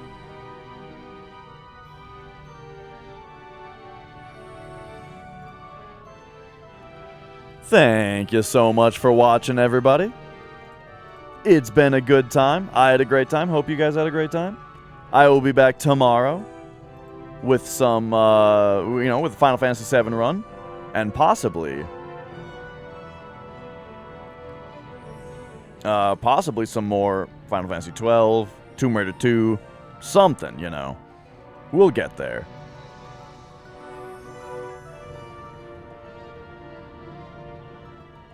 Taking a look around here at who else is streaming. What is jumping right out at me is Matt Wanders is playing Doom, which is always a great time. Hello, Turtle. You're popping in just at the end. All right, all right. I'm going to send you guys over to Matt. Have a great night. Enjoy Matt playing Doom for Halloween, and I will see you tomorrow. Bye!